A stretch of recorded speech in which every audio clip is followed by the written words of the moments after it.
ਧਿਆਵੋ ਸ੍ਰੀ ਗੁਰੂ ਰਾਮਦਾਸ ਗੁਣ ਗਾਵੋ ਸ੍ਰੀ ਅਰਜਨ ਬਿਗਨਨ ਕੇ ਨਾਸ਼ਕ ਬਿਗਨਨ ਕੇ ਨਾਸ਼ਕ ਹਰਿ ਗੋਬਿੰਦ ਸੁਖ ਮਤ ਪ੍ਰਕਾਸ਼ਕ ਸ੍ਰੀ ਹਰਿ ਰਾਏ ਨਮੋ ਕਰ ਜੋਰੀ ਨਮੋ ਕਰ ਜੋਰੀ ਸ੍ਰੀ ਹਰਿ ਕ੍ਰਿਸ਼ਨ ਮਨਾਏ ਬਭੋਰੀ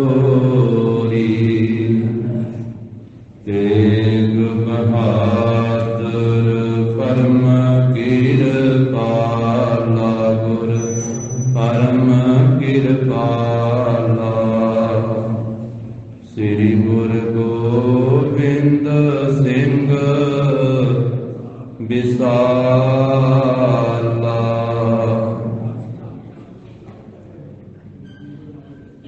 ਜਿਸ ਮਹਿ ਅੰਮ੍ਰਿਤ ਗਿਆਨ ਹੈ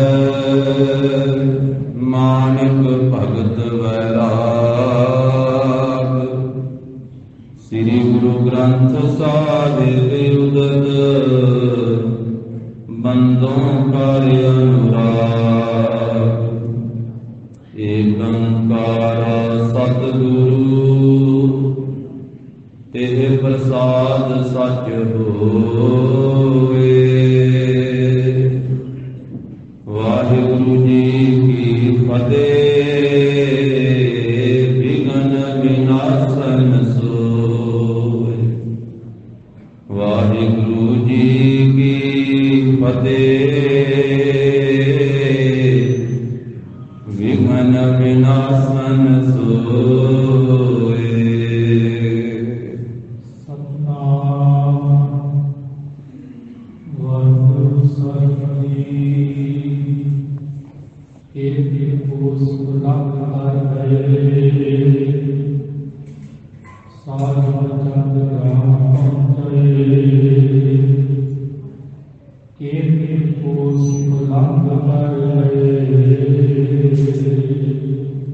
ਵਾਹਿਗੁਰੂ ਜੀ ਕਾ ਖਾਲਸਾ ਵਾਹਿਗੁਰੂ ਜੀ ਕੀ ਫਤਿਹ। ਦਸਾਂ ਪਾਤਸ਼ਾਹੀਆਂ ਦੀ ਜੋਤ ਤਖਤ ਚੌਰ ਛਤਰ ਦੇ ਮਾਲਕ ਧੰਨ ਸ੍ਰੀ ਗੁਰੂ ਗ੍ਰੰਥ ਸਾਹਿਬ ਜੀ ਮਹਾਰਾਜ ਸਤਿਗੁਰਾਂ ਦੀ ਅਪਰ ਅਪਾਰ ਕਿਰਪਾ ਰਹਿਮਤ ਦਾ ਸਦਕਾ ਜਗਤ ਗੁਰੂ ਸ੍ਰੀ ਗੁਰੂ ਨਾਨਕ ਦੇਵ ਸਾਹਿਬ ਜੀ ਮਹਾਰਾਜ ਸਤਿਗੁਰਾਂ ਦੇ ਪਾਵਨੀ ਅਸਥਾਨ ਗੁਰਦੁਆਰਾ ਸ੍ਰੀ ਬੇਰ ਸਾਹਿਬ ਜੀ ਵਿਖੇ ਗੁਰੂ ਚਰਨਾਂ ਦੀ ਹਾਜ਼ਰੀ ਭਰ ਰਹੀ ਗੁਰੂ ਕੀ ਸਾਜੀ ਨਵਾਜੀ ਹੋਈ ਸਾਧ ਸੰਗਤ ਜੀ, ਸਤਿਗੁਰਾਂ ਨੇ ਕਿਰਪਾ ਕੀਤੀ ਹੈ। ਸਤ ਸੰਗਤ ਦਾ ਅਮੋਲਕ ਸੁਭਾਗਾ ਸਮਾਂ ਬਖਸ਼ਿਆ। ਵੱਡਿਆਂ ਭਾਗਾਂ ਦੇ ਨਾਲ ਗੁਰੂ ਕੀ ਕਿਰਪਾ ਦਾ ਸਦਕਾ ਸਤ ਸੰਗਤ ਦੀਆਂ ਘੜੀਆਂ ਪ੍ਰਾਪਤ ਹੁੰਦੀਆਂ ਹਨ। ਗਰੀਬ ਨਵਾਜ ਸਾਹਿਬ ਜੀ ਨੇ ਅੰਮ੍ਰਿਤ ਬਾਣੀ ਦੇ ਵਿੱਚ ਫਰਮਾਇਆ ਹੈ ਕਿ ਜੀਵ ਸਾਰਾ ਜੀਵਨ ਉਦਮ ਕਰਦਾ ਹੈ, ਪਰ ਸਭ ਤੋਂ ਸ੍ਰੇਸ਼ਟ ਉਦਮ ਹੈ ਜੋ ਉਦਮ ਕਰਕੇ ਨਾਮ ਜਪਦਾ ਹੈ, ਸਤ ਸੰਗਤ ਕਰਦਾ ਹੈ। ਸਗਲ ਉਦਮ ਮਹਿ ਉਦਮ ਭਲਾ, ਹਰਿ ਕਾ ਨਾਮ ਜਪੋ ਜੀ ਸਦਾ। ਸਾਰਿਆਂ ਉਦਮਾਂ ਦੇ ਨਾਲੋਂ, ਸਾਰਿਆਂ ਪੁਰਸ਼ਾਰਥਾਂ ਦੇ ਨਾਲੋਂ ਇਹ ਉਦਮ ਭਲਾ ਹੈ ਜੋ ਉਦਮ ਕਰਕੇ ਸੰਗਤ ਕੀਤੀ ਜਾਵੇ, ਗੁਰੂ ਸਾਹਿਬ ਜੀ ਦੇ ਦਰਸ਼ਨ ਕੀਤੇ ਜਾਣ। ਤੋ ਭਾਗਾਂ ਦੇ ਨਾਲ ਜੀਵ ਇਹ ਉਦਮ ਕਰਦਾ ਹੈ। ਤੇ ਜਿਸ ਵੇਲੇ ਸਤ ਸੰਗਤ ਵੱਲ ਚੱਲ ਕੇ ਆਉਂਦਾ ਹੈ ਤਾਂ ਸਤਿਗੁਰੂ ਗਰੀਬ ਨਿਵਾਜ ਕਹਿੰਦੇ ਫਿਰ ਇਹਦੇ ਪੈਰ ਵੀ ਸੋਭਨੀਕ ਹਨ। ਉਂਝ ਤਾਂ ਸਾਰੀ ਦਿਹਾੜੀ ਅਸੀਂ ਤੁਰਦੇ ਹਾਂ ਤੇ ਮਹਾਰਾਜ ਸਾਹਿਬ ਜੀ ਨੇ ਪੈਰਾਂ ਨੂੰ ਸੋਭਨੀਕ ਨਹੀਂ ਆਖਿਆ। ਪੈਰਾਂ ਨੂੰ ਸੋਭਨੀਕ ਉਦੋਂ ਆਖਿਆ ਹੈ ਜਿਸ ਵੇਲੇ ਇਹ ਗੁਰੂ ਕੇ ਦਰਬਾਰ ਵੱਲ ਚੱਲ ਕੇ ਆਉਂਦੇ ਤੇ ਸੀਸ ਨੂੰ ਸੋਭਨੀਕ ਉਸ ਵੇਲੇ ਆਖਿਆ ਜਿਸ ਵੇਲੇ ਸੀਸ ਗੁਰੂ ਕੇ ਚਰਨਾਂ ਦੇ ਵਿੱਚ ਆ ਕੇ ਝੁਕਦਾ, ਆਪਣੇ ਸਤਿਗੁਰਾਂ ਨੂੰ ਨਮਸਕਾਰ ਕੀਤੀ ਜਾਂਦੀ ਹੈ, ਮੱਥਾ ਟੇਕਿਆ ਜਾਂਦਾ। ਪਾਪ ਸੁਭਾਵੇ ਜਾਂ ਤੋ ਧਿਰ ਜੁਲਦੇ, ਸੀਸ ਸੁਹਾਵਾ ਚਰਣੀ। ਮੁਖ ਸੁਭਾਵਾ ਜਾਂ ਤੋ ਜਸ ਗਾਵੇ, ਤੇ ਮੁਖ ਤਾਂ ਸੋਭਨੀਕ ਹੈ ਜਦੋਂ ਗੁਰੂ ਦਾ ਜਸ ਗਾਉਂਦਾ, ਜਦੋਂ ਵਾਹਿਗੁਰੂ ਜੀ ਦਾ ਜਸ ਗਾਇਨ ਕਰਦਾ।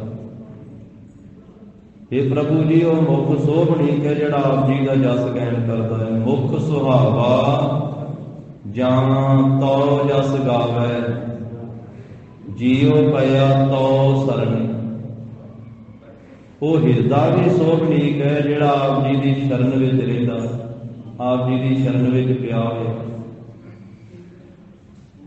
ਮੁਖ ਉਹ ਸੋਭਨੀਕ ਹੈ ਜਿਹੜਾ ਗੁਰੂ ਪਰਮੇਸ਼ਰ ਦਾ ਜਸ ਗਾਉਂਦਾ।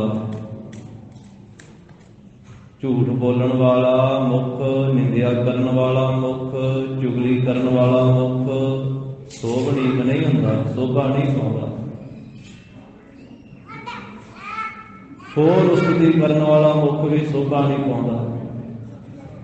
ਉਸਤਤੀ ਸੰਸਾਰ ਵਿੱਚ ਕਈ ਤਰ੍ਹਾਂ ਦੀ ਕੀਤੀ ਜਾਂਦੀ ਹੈ, ਪਰ ਉਸ ਉਸਤਤੀ ਨੂੰ ਮਹਾਰਾਜ ਸਾਹਿਬ ਜੀ ਨੇ ਆਖਿਆ ਕਿ ਉਹ ਉਸਤਤੀ ਤਿਆਗਣ ਦੇ ਯੋਗ ਹੈ।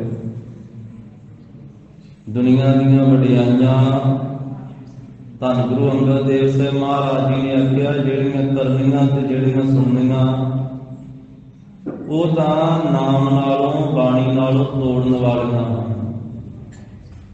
ਨਾਨਕ ਦੁਨੀਆ ਦੀਆਂ ਵਡਿਆਈਆਂ ਅੱਗੀ ਸੇਤੀ ਜਾਲ, ਇੰਨੀ ਜਲੀ ਨਾਮ ਵਿਸਾਰਿਆ ਇੱਕ ਨਾ ਚੱਲਿਆ ਨਾਮ।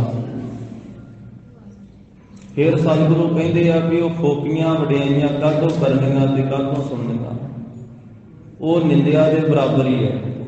ਜਿੱਥੇ ਗੁਰੂ ਸਾਹਿਬ ਨੇ ਨਿੰਦਿਆ ਕਰਨ ਤੋਂ ਰੋਕਿਆ, ਉੱਥੇ ਫੋਕੀ ਉਸਤਤੀ ਕਰਨ ਤੋਂ ਨਹੀਂ ਰੋਕਿਆ।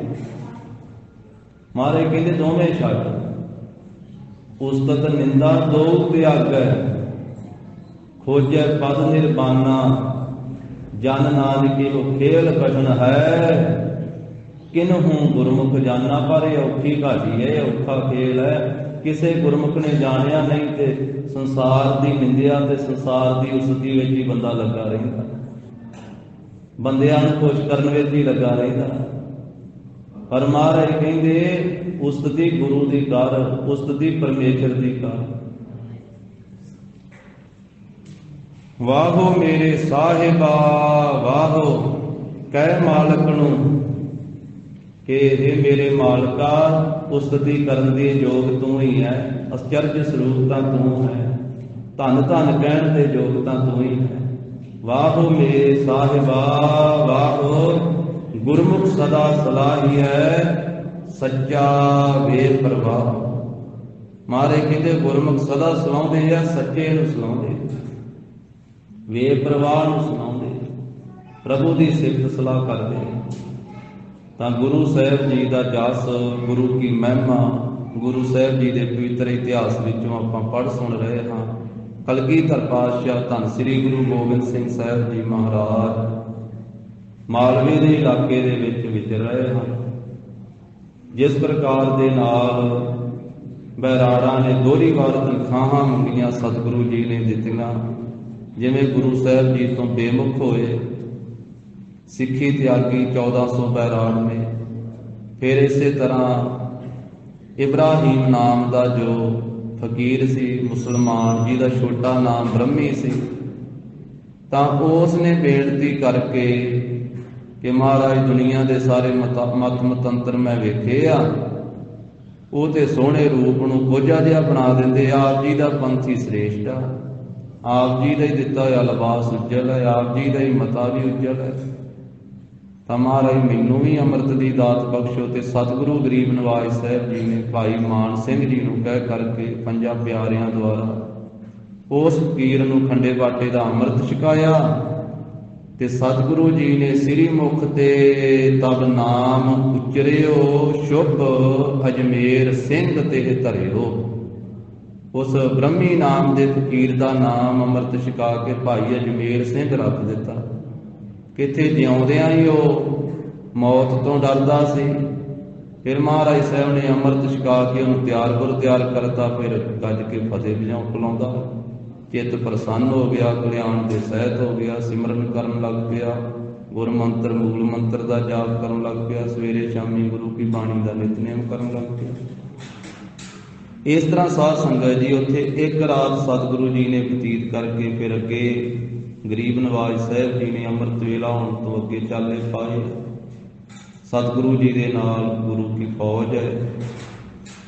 ਤਾਂ ਜਿਵੇਂ ਸਤਿਗੁਰੂ ਸਾਹਿਬ ਜੀ ਮਾਲਵੇ ਇਲਾਕੇ ਵਿੱਚ ਵਿਚਰ ਰਹੇ ਹਨ, ਧੰਨ ਸ੍ਰੀ ਗੁਰੂ ਗੋਬਿੰਦ ਸਿੰਘ ਮਹਾਰਾਜ ਜੀ ਦਾ ਧਿਆਨ ਧਰਦਿਆਂ ਹੋਇਆਂ ਸ਼ਰਧਾ ਭਾਵਨਾ ਸਹਿਤ ਸਰਵਣ ਕਰੀਏ। ਉਚਾਰਨ ਕਰੋ ਜੀ ਸਤਿਨਾਮ ਸ੍ਰੀ ਵਾਹਿਗੁਰੂ ਸਾਹਿਬ ਜੀ।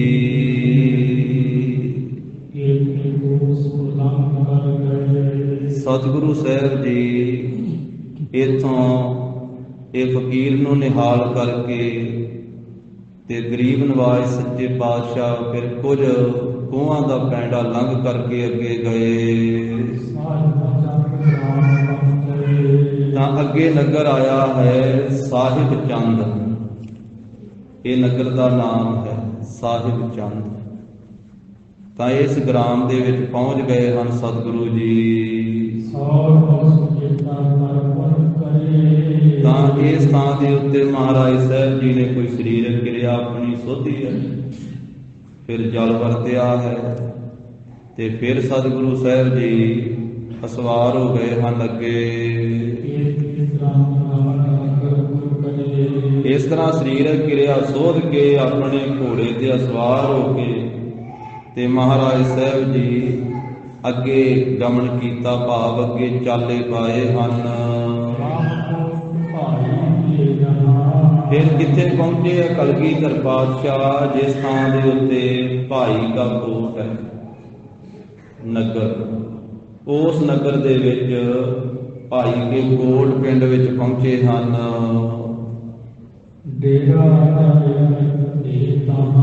ਸਤਿਗੁਰੂ ਗਰੀਬ ਨਿਵਾਜ ਜੀ ਨੇ ਇਹ ਭਾਈ ਕੇ ਕੋਟ ਨਗਰ ਦੇ ਵਿੱਚ ਡੇਰਾ ਕੀਤਾ ਹੈ। ਇਸ ਥਾਂ ਤੇ ਗੁਰੂ ਕੇ ਸਿੱਖ ਬਾਣੀਏ ਬਰਾਦਰੀ ਦੇ ਵਿੱਚੋਂ ਦੋ ਵਸਦੇ ਸਨ। ਦੋ ਬਾਣੀਆਂ ਵਿੱਚੋਂ ਸੀ, ਪਰ ਹੈ ਗੁਰੂ ਕੇ ਸਿੱਖ ਸਨ। ਇਹਨਾਂ ਦੋਨਾਂ ਬਾਣੀਆਂ ਗੁਰਸਿੱਖਾਂ ਨੇ ਧੰਨ ਸ੍ਰੀ ਗੁਰੂ ਗੋਬਿੰਦ ਸਿੰਘ ਮਹਾਰਾਜ ਸਾਹਿਬ ਜੀ ਦਾ ਆਉਣਾ ਸੁਣਿਆ ਵੀ ਕਲਗੀਧਰ ਪਾਤਸ਼ਾਹ ਜੀ ਇੱਥੇ ਸਾਡੇ ਨਗਰ ਦੇ ਵਿੱਚ ਕੋਟ ਭਾਈਕੇ ਦੇ ਵਿੱਚ ਆਏ ਹਨ।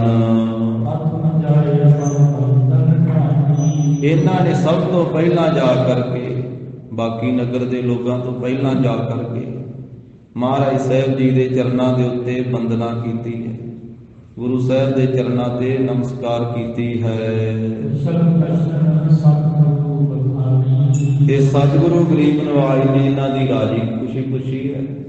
ਇਹਨਾਂ ਨੇ ਗੁਰੂ ਸਾਹਿਬ ਜੀ ਦੇ ਨਾਲ ਗੱਲਬਾਤ ਸਾਂਝੀ ਕੀਤੀ ਹੈ। ਮਹਾਰਾਜ ਸਾਹਿਬ ਜੀ ਨੇ ਬਚਨ ਵਿਲਾਸ ਕੀਤੇ। ਫਿਰ ਦੋਨਾਂ ਨੇ ਹੱਥ ਜੋੜੇ, ਇਹ ਬਾਣੀਏ ਗੁਰਸਿੱਖਾਂ ਨੇ, ਤੇ ਹੱਥ ਜੋੜ ਕਰਕੇ ਮਹਾਰਾਜ ਸਾਹਿਬ ਜੀ ਨੂੰ ਬੇਨਤੀ ਕੀਤੀ ਹੈ। ਕਹਿਣ ਲੱਗੇ ਮਹਾਰਾਜ ਅਸੀਂ ਆਪ ਜੀ ਦੀ ਸੇਵਾ ਕਰਨੀ ਚਾਹੁੰਦੇ, ਸਾਡੀ ਭਾਵਨਾ ਹੈ ਕਿ ਆਪ ਜੀ ਦੀ ਅਸੀਂ ਸਾਰੇ ਜਥੇ ਦੀ ਸੇਵਾ ਕਰੀਏ। ਗੁਰੂ ਕੀ ਸੇਵਾ, ਗੁਰਸਿੱਖਾਂ ਦੀ ਸੇਵਾ, ਸੰਗਤ ਦੀ ਸੇਵਾ, ਇਹ ਭਾਗਾਂ ਨਾਲ ਹੀ ਪ੍ਰਾਪਤ ਹੁੰਦੀ ਹੈ। ਸਾਧ ਸੰਗਤ ਸਤਿਗੁਰ ਕੀ ਸੇਵਾ ਸਫਲ ਹੈ ਜੇ ਕੋ ਕਰੇ ਚਿੱਤ ਲਾਜ। ਮਨ ਚਿੰਦਿਆ ਫਲ ਪਾਵਣਾ ਹਉਮੈ ਵਿੱਚ ਹੋ ਜਾਵੇ। ਤੇ ਇਹਨਾਂ ਬਾਣੀਏ ਗੁਰਸਿੱਖਾਂ ਨੇ ਬੇਨਤੀ ਕੀਤੀ ਹੈ ਹੱਥ ਜੋੜ ਕੇ ਕਿ ਮਹਾਰਾਜ ਅਸੀਂ ਆਪ ਜੀ ਦੀ ਥਾਰੀ ਆਪ ਜੀ ਦੀ ਸੇਵਾ ਕਰਨਾ ਚਾਹੁੰਦੇ ਹਾਂ। ਮਹਾਰਾਜ ਕਿਰਪਾ ਕਰੋ ਤੇ ਆਪ ਜੀ ਦੀ ਆਗਿਆ ਚਾਹੁੰਦੇ ਹਾਂ। ਆਪ ਜੀ ਦੀ ਆਗਿਆ ਹੋਵੇ, ਆਪ ਕਿਰਪਾ ਕਰਕੇ ਸਾਨੂੰ ਆਗਿਆ ਦੇ ਦਿਓ ਜੀ ਸੇਵਾ ਕਰਨ ਦੀ। ਤੇ ਮਹਾਰਾਜ ਆਪ ਜੀ ਦਾ ਲਾਂਗਰੀ ਵੀ ਨਾਲ ਲਿਜਾਣਾ ਚਾਹੁੰਦੇ ਕਿਉਂਕਿ ਅਸੀਂ ਰਸਤ ਬਸਤ ਲੈ ਕੇ ਦੇਣੀ ਹੈ। ਤੇ ਆਪ ਜੀ ਦਾ ਲਾਂਗਰੀ ਸਿੱਖ ਜੋ ਜੋ ਸਾਨੂੰ ਕਹੇਗਾ ਨਾ ਕਿ ਇੰਨੀ ਰਸਤ ਚਾਹੀਦੀ ਹੈ ਤੇ ਫਿਰ ਮਹਾਰਾਜ ਅਸੀਂ ਉਨੀ ਰਸਤ ਲੈ ਕੇ ਦੇਵਾਂਗੇ। ਉਹ ਫਿਰ ਲੰਗਰ ਪਾਣੀ ਤਿਆਰ ਹੋ ਜਾਵੇਗਾ ਸਾਰੀ ਫੌਜ ਵਾਸਤੇ, ਸਾਰੇ ਸਿੰਘਾਂ ਵਾਸਤੇ। ਕਿਉਂਕਿ ਲਾਂਗਰੀ ਨੂੰ ਪਤਾ ਨਾ ਜਿਹੜਾ ਰੋਜ਼ ਤਿਆਰ ਕਰਦਾ ਕਿ ਕਿੰਨੀ ਰਸਤ ਲੱਗਣੀ, ਦੂਜੇ ਨੂੰ ਕੀ ਪਤਾ। ਇਸ ਕਰਕੇ ਜਿਹਦਾ ਕਾਰਜ ਉਹਨੂੰ ਹੀ ਪਤਾ ਹੁੰਦਾ, ਆਪੋ ਆਪਣੇ ਕੰਮ ਦਾ ਆਪ ਨੂੰ ਪਤਾ ਹੁੰਦਾ। ਤਾਂ ਉਹਨਾਂ ਨੇ ਬੇਨਤੀ ਕੀਤੀ ਕਿ ਮਹਾਰਾਜ ਆਪ ਜੀ ਕਿਰਪਾ ਕਰਕੇ ਆਪਣਾ ਲਾਂਗਰੀ ਸਿੱਖ ਵੀ ਸਾਡੇ ਨਾਲ ਭੇਜ ਦੇਵੋ। ਤੇ ਮਹਾਰਾਜ ਜੋ ਪਦਾਰਥ ਜੋ ਵਸਤੂ ਦੇਗ ਦੇ ਵਾਸਤੇ ਭਾਵ ਲੰਗਰ ਦੇ ਵਾਸਤੇ ਚਾਹੀਦਾ ਹੈ, ਦੇਗ ਹਿੱਤ ਜੋ ਕੁਝ ਚਾਹੀਦਾ ਹੈ ਸਾਜੋ ਸਮਾਨ, ਉਹ ਮਹਾਰਾਜ ਅਸੀਂ ਲੈ ਕੇ ਆਵਾਂਗੇ। ਤੇ ਲਾਂਗਰੀ ਸਿੱਖ ਸਾਨੂੰ ਦੱਸ ਦੇਵੇਗਾ ਵੀ ਇੰਨੀ ਕਿ ਆਹ ਰਸਤ ਚਾਹੀਦੀ ਹੈ, ਫਿਰ ਉਨੀ ਰਸਤ ਅਸੀਂ ਲੈ ਆਵਾਂਗੇ। ਤੇ ਮਹਾਰਾਜ ਫਿਰ ਆਪ ਜੀ ਦਾ ਲਾਂਗਰੀ ਸਿੱਖ ਲੰਗਰ ਤਿਆਰ ਕਰੇਗਾ, ਅਸੀਂ ਵੀ ਨਾਲ ਸੇਵਾ ਕਰਾਂਗੇ ਰਸਤ ਬਸਤ ਹਾਜ਼ਰ ਕਰਕੇ। ਤੇ ਫਿਰ ਸਾਰੇ ਗੁਰਸਿੱਖ ਸੰਗਤਾਂ ਨੂੰ ਮਹਾਰਾਜ ਅਸੀਂ ਤ੍ਰਿਪਤ ਕਰਨਾ ਚਾਹੁੰਦੇ ਹਾਂ। ਸਤਿਗੁਰੂ ਕਲਗੀਧਰ ਪਾਤਸ਼ਾਹ ਜੀ ਨੇ ਇਹਨਾਂ ਦੋਨਾਂ ਬਾਣੀਏ ਗੁਰਸਿੱਖਾਂ ਦੇ ਉੱਤੇ ਖੁਸ਼ੀ ਕੀਤੀ ਹੈ ਤੇ ਖੁਸ਼ੀ ਕਰਦਿਆਂ ਹੋਇਆਂ ਨਾਲੇ ਮਹਾਰਾਜ ਨੇ ਭਜਨ ਕੀਤਾ। ਸਤਿਗੁਰੂ ਜੀ ਦੀ ਖੁਸ਼ੀ ਪ੍ਰਾਪਤ ਹੋ ਜਾਵੇ ਤੇ ਸਾਰੀਆਂ ਹੀ ਬਰਕਤਾਂ ਸਾਰੀਆਂ ਹੀ ਬਖਸ਼ਿਸ਼ਾਂ ਮਿਲ ਜਾਂਦੀਆਂ।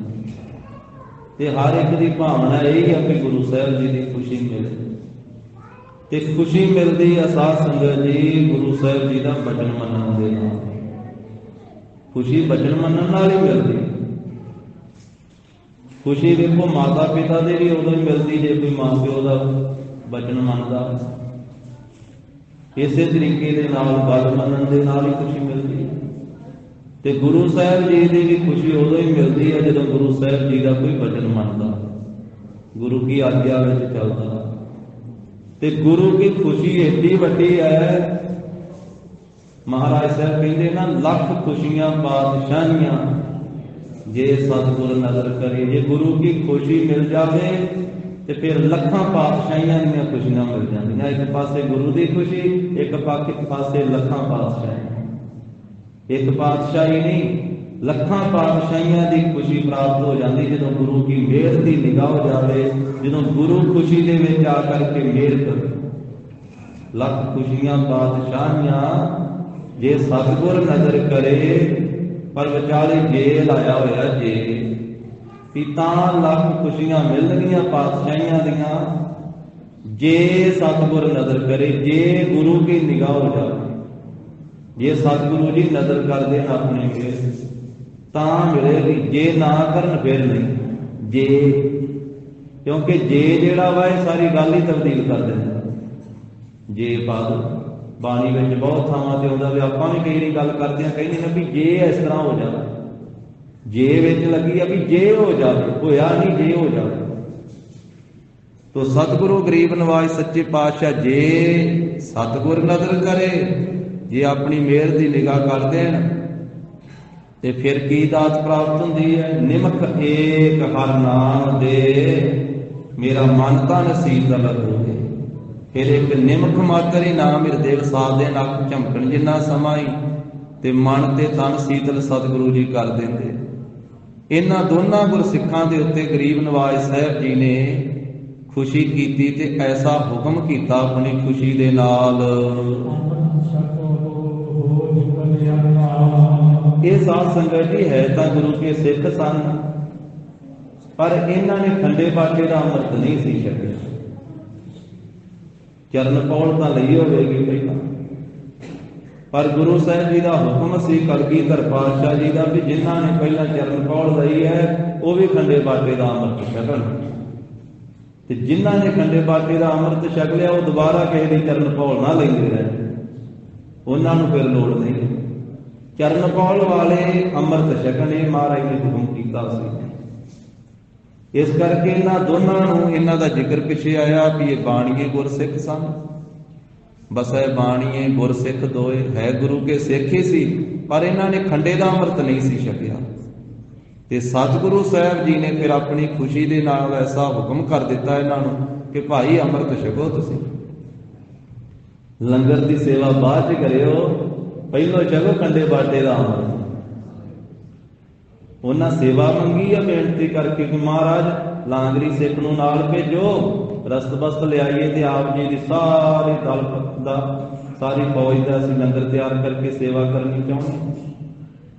ते महाराज साहब ने आग्ञा दी भी कोई नहीं तुसीं सेवा कर लियो, पर पहला ये वचन कर दिता कि अमृत छको, खंडे बाटे का अमृत छको। होहे कल्याण, तुहाडी कल्याण हो जाएगी अमृत छकण दे नाल। ते तुसीं खालसे बन जाओ, खालसे खालसे का रूप बन करके खालसे नाल मिल जाओ। ये गुरु साहब जी की पहली रहत है साध संगत जी। रहतनामे जदों आपां पढ़दे हां तां महाराज साहब जी बचन करदे आ, प्रथम रहत जह जान खंडे की पाहुड़ छके, सोई सिंह प्रधान अवर पाहुड़ जो ना लए। सब तो पहली रहत है खंडे बाटे का अमृत छकना, ते फिर पंज ककार धारण करके पंजा ककारां दी रहत रखनी, बज्र पुरेतां दा त्याग करना, नाम बाणी का अभ्यास करना। इस करके पहली रहत ही अमृत छकना। तां गरीब नवाज कहंदे तुसीं भाई अमृत छक के ते खालसे बन के खालसे का रूप हो के खालसे नाल मिल जाओ। ते अंतले समय फिर तुहानूं बेअंत उपमा वाली पदवी प्राप्त होगी। वो पदवी प्राप्त होगी जिस पदवी की उपमा ही नहीं सारी की जा सकती। भाव सचखंड दे विच वासा होवेगा, गुरपुरी दे विच वासा होवेगा तां क्योंकि तुसीं अमृत छकोगे, गुरु के खालसे बनोगे। तां अमृत की महान ही महानता।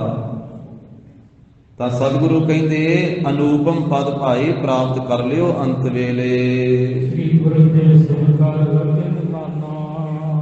श्री गुरु गोबिंद सिंह महाराज साहब जी की रचना का वचन सुन करके इन्हां दोनों बाणीए गुरसिखां ने मन लिया। उसे वेले गुरु के सिखां ने कड़ा प्रसाद की देग तैयार करके लाया, क्योंकि अमृत छकाउण तो पहला कड़ा प्रसाद की देग तैयार की जाती है। तैयार पर तैयार जेड़े गुरु के सिंह हैं वो कड़ा प्रसाद की देग तैयार करते।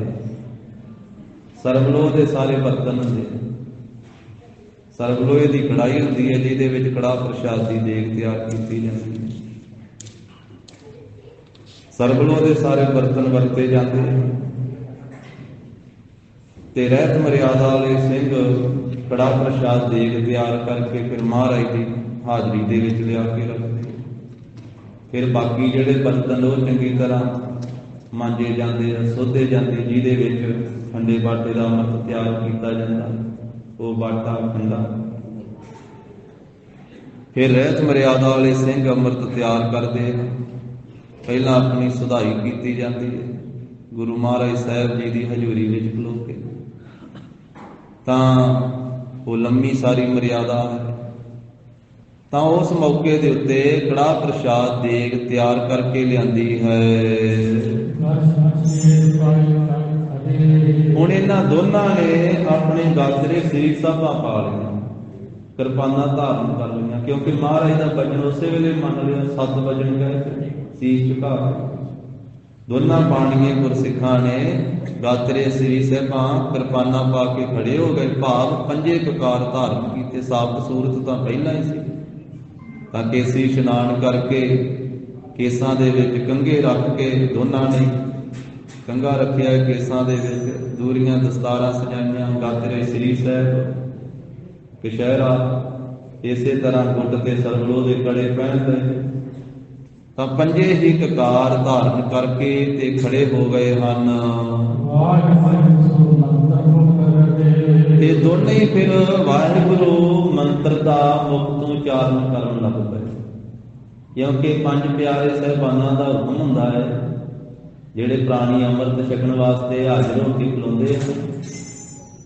ਜੇ ਜਿਸ ਮੌਕੇ ਦੇ ਉੱਤੇ ਸਾਰਿਆਂ ਨੂੰ ਪੁੱਛਗਿੱਛ ਕੀਤੀ ਜਾਂਦੀ ਹੈ, ਤੇ ਫਿਰ ਜਿਸ ਵੇਲੇ ਅੰਮ੍ਰਿਤ ਬਾਣੀ ਪੜ੍ਹੀ ਜਾਂਦੀ ਹੈ, ਤਾਂ ਇਹ ਵਚਨ ਹੁੰਦਾ ਹੈ ਕਿ ਉਸ ਮੌਕੇ ਤਾਂ ਤੁਸੀਂ ਬਾਣੀ ਸਰਵਣ ਕਰਨੀ ਹੈ, ਤੇ ਜਦੋਂ ਵਿੱਚੋਂ ਵੇਲ ਹੁੰਦਾ ਹੈ ਉਸ ਮੌਕੇ ਤੇ ਹੁੰਦਾ ਕਿ ਤੁਸੀਂ ਆਪਣੇ ਮੁਖ ਦੇ ਵਿੱਚ ਹੌਲੀ ਹੌਲੀ ਵਾਹਿਗੁਰੂ ਵਾਹਿਗੁਰੂ ਜਪੀ ਜਾਓ।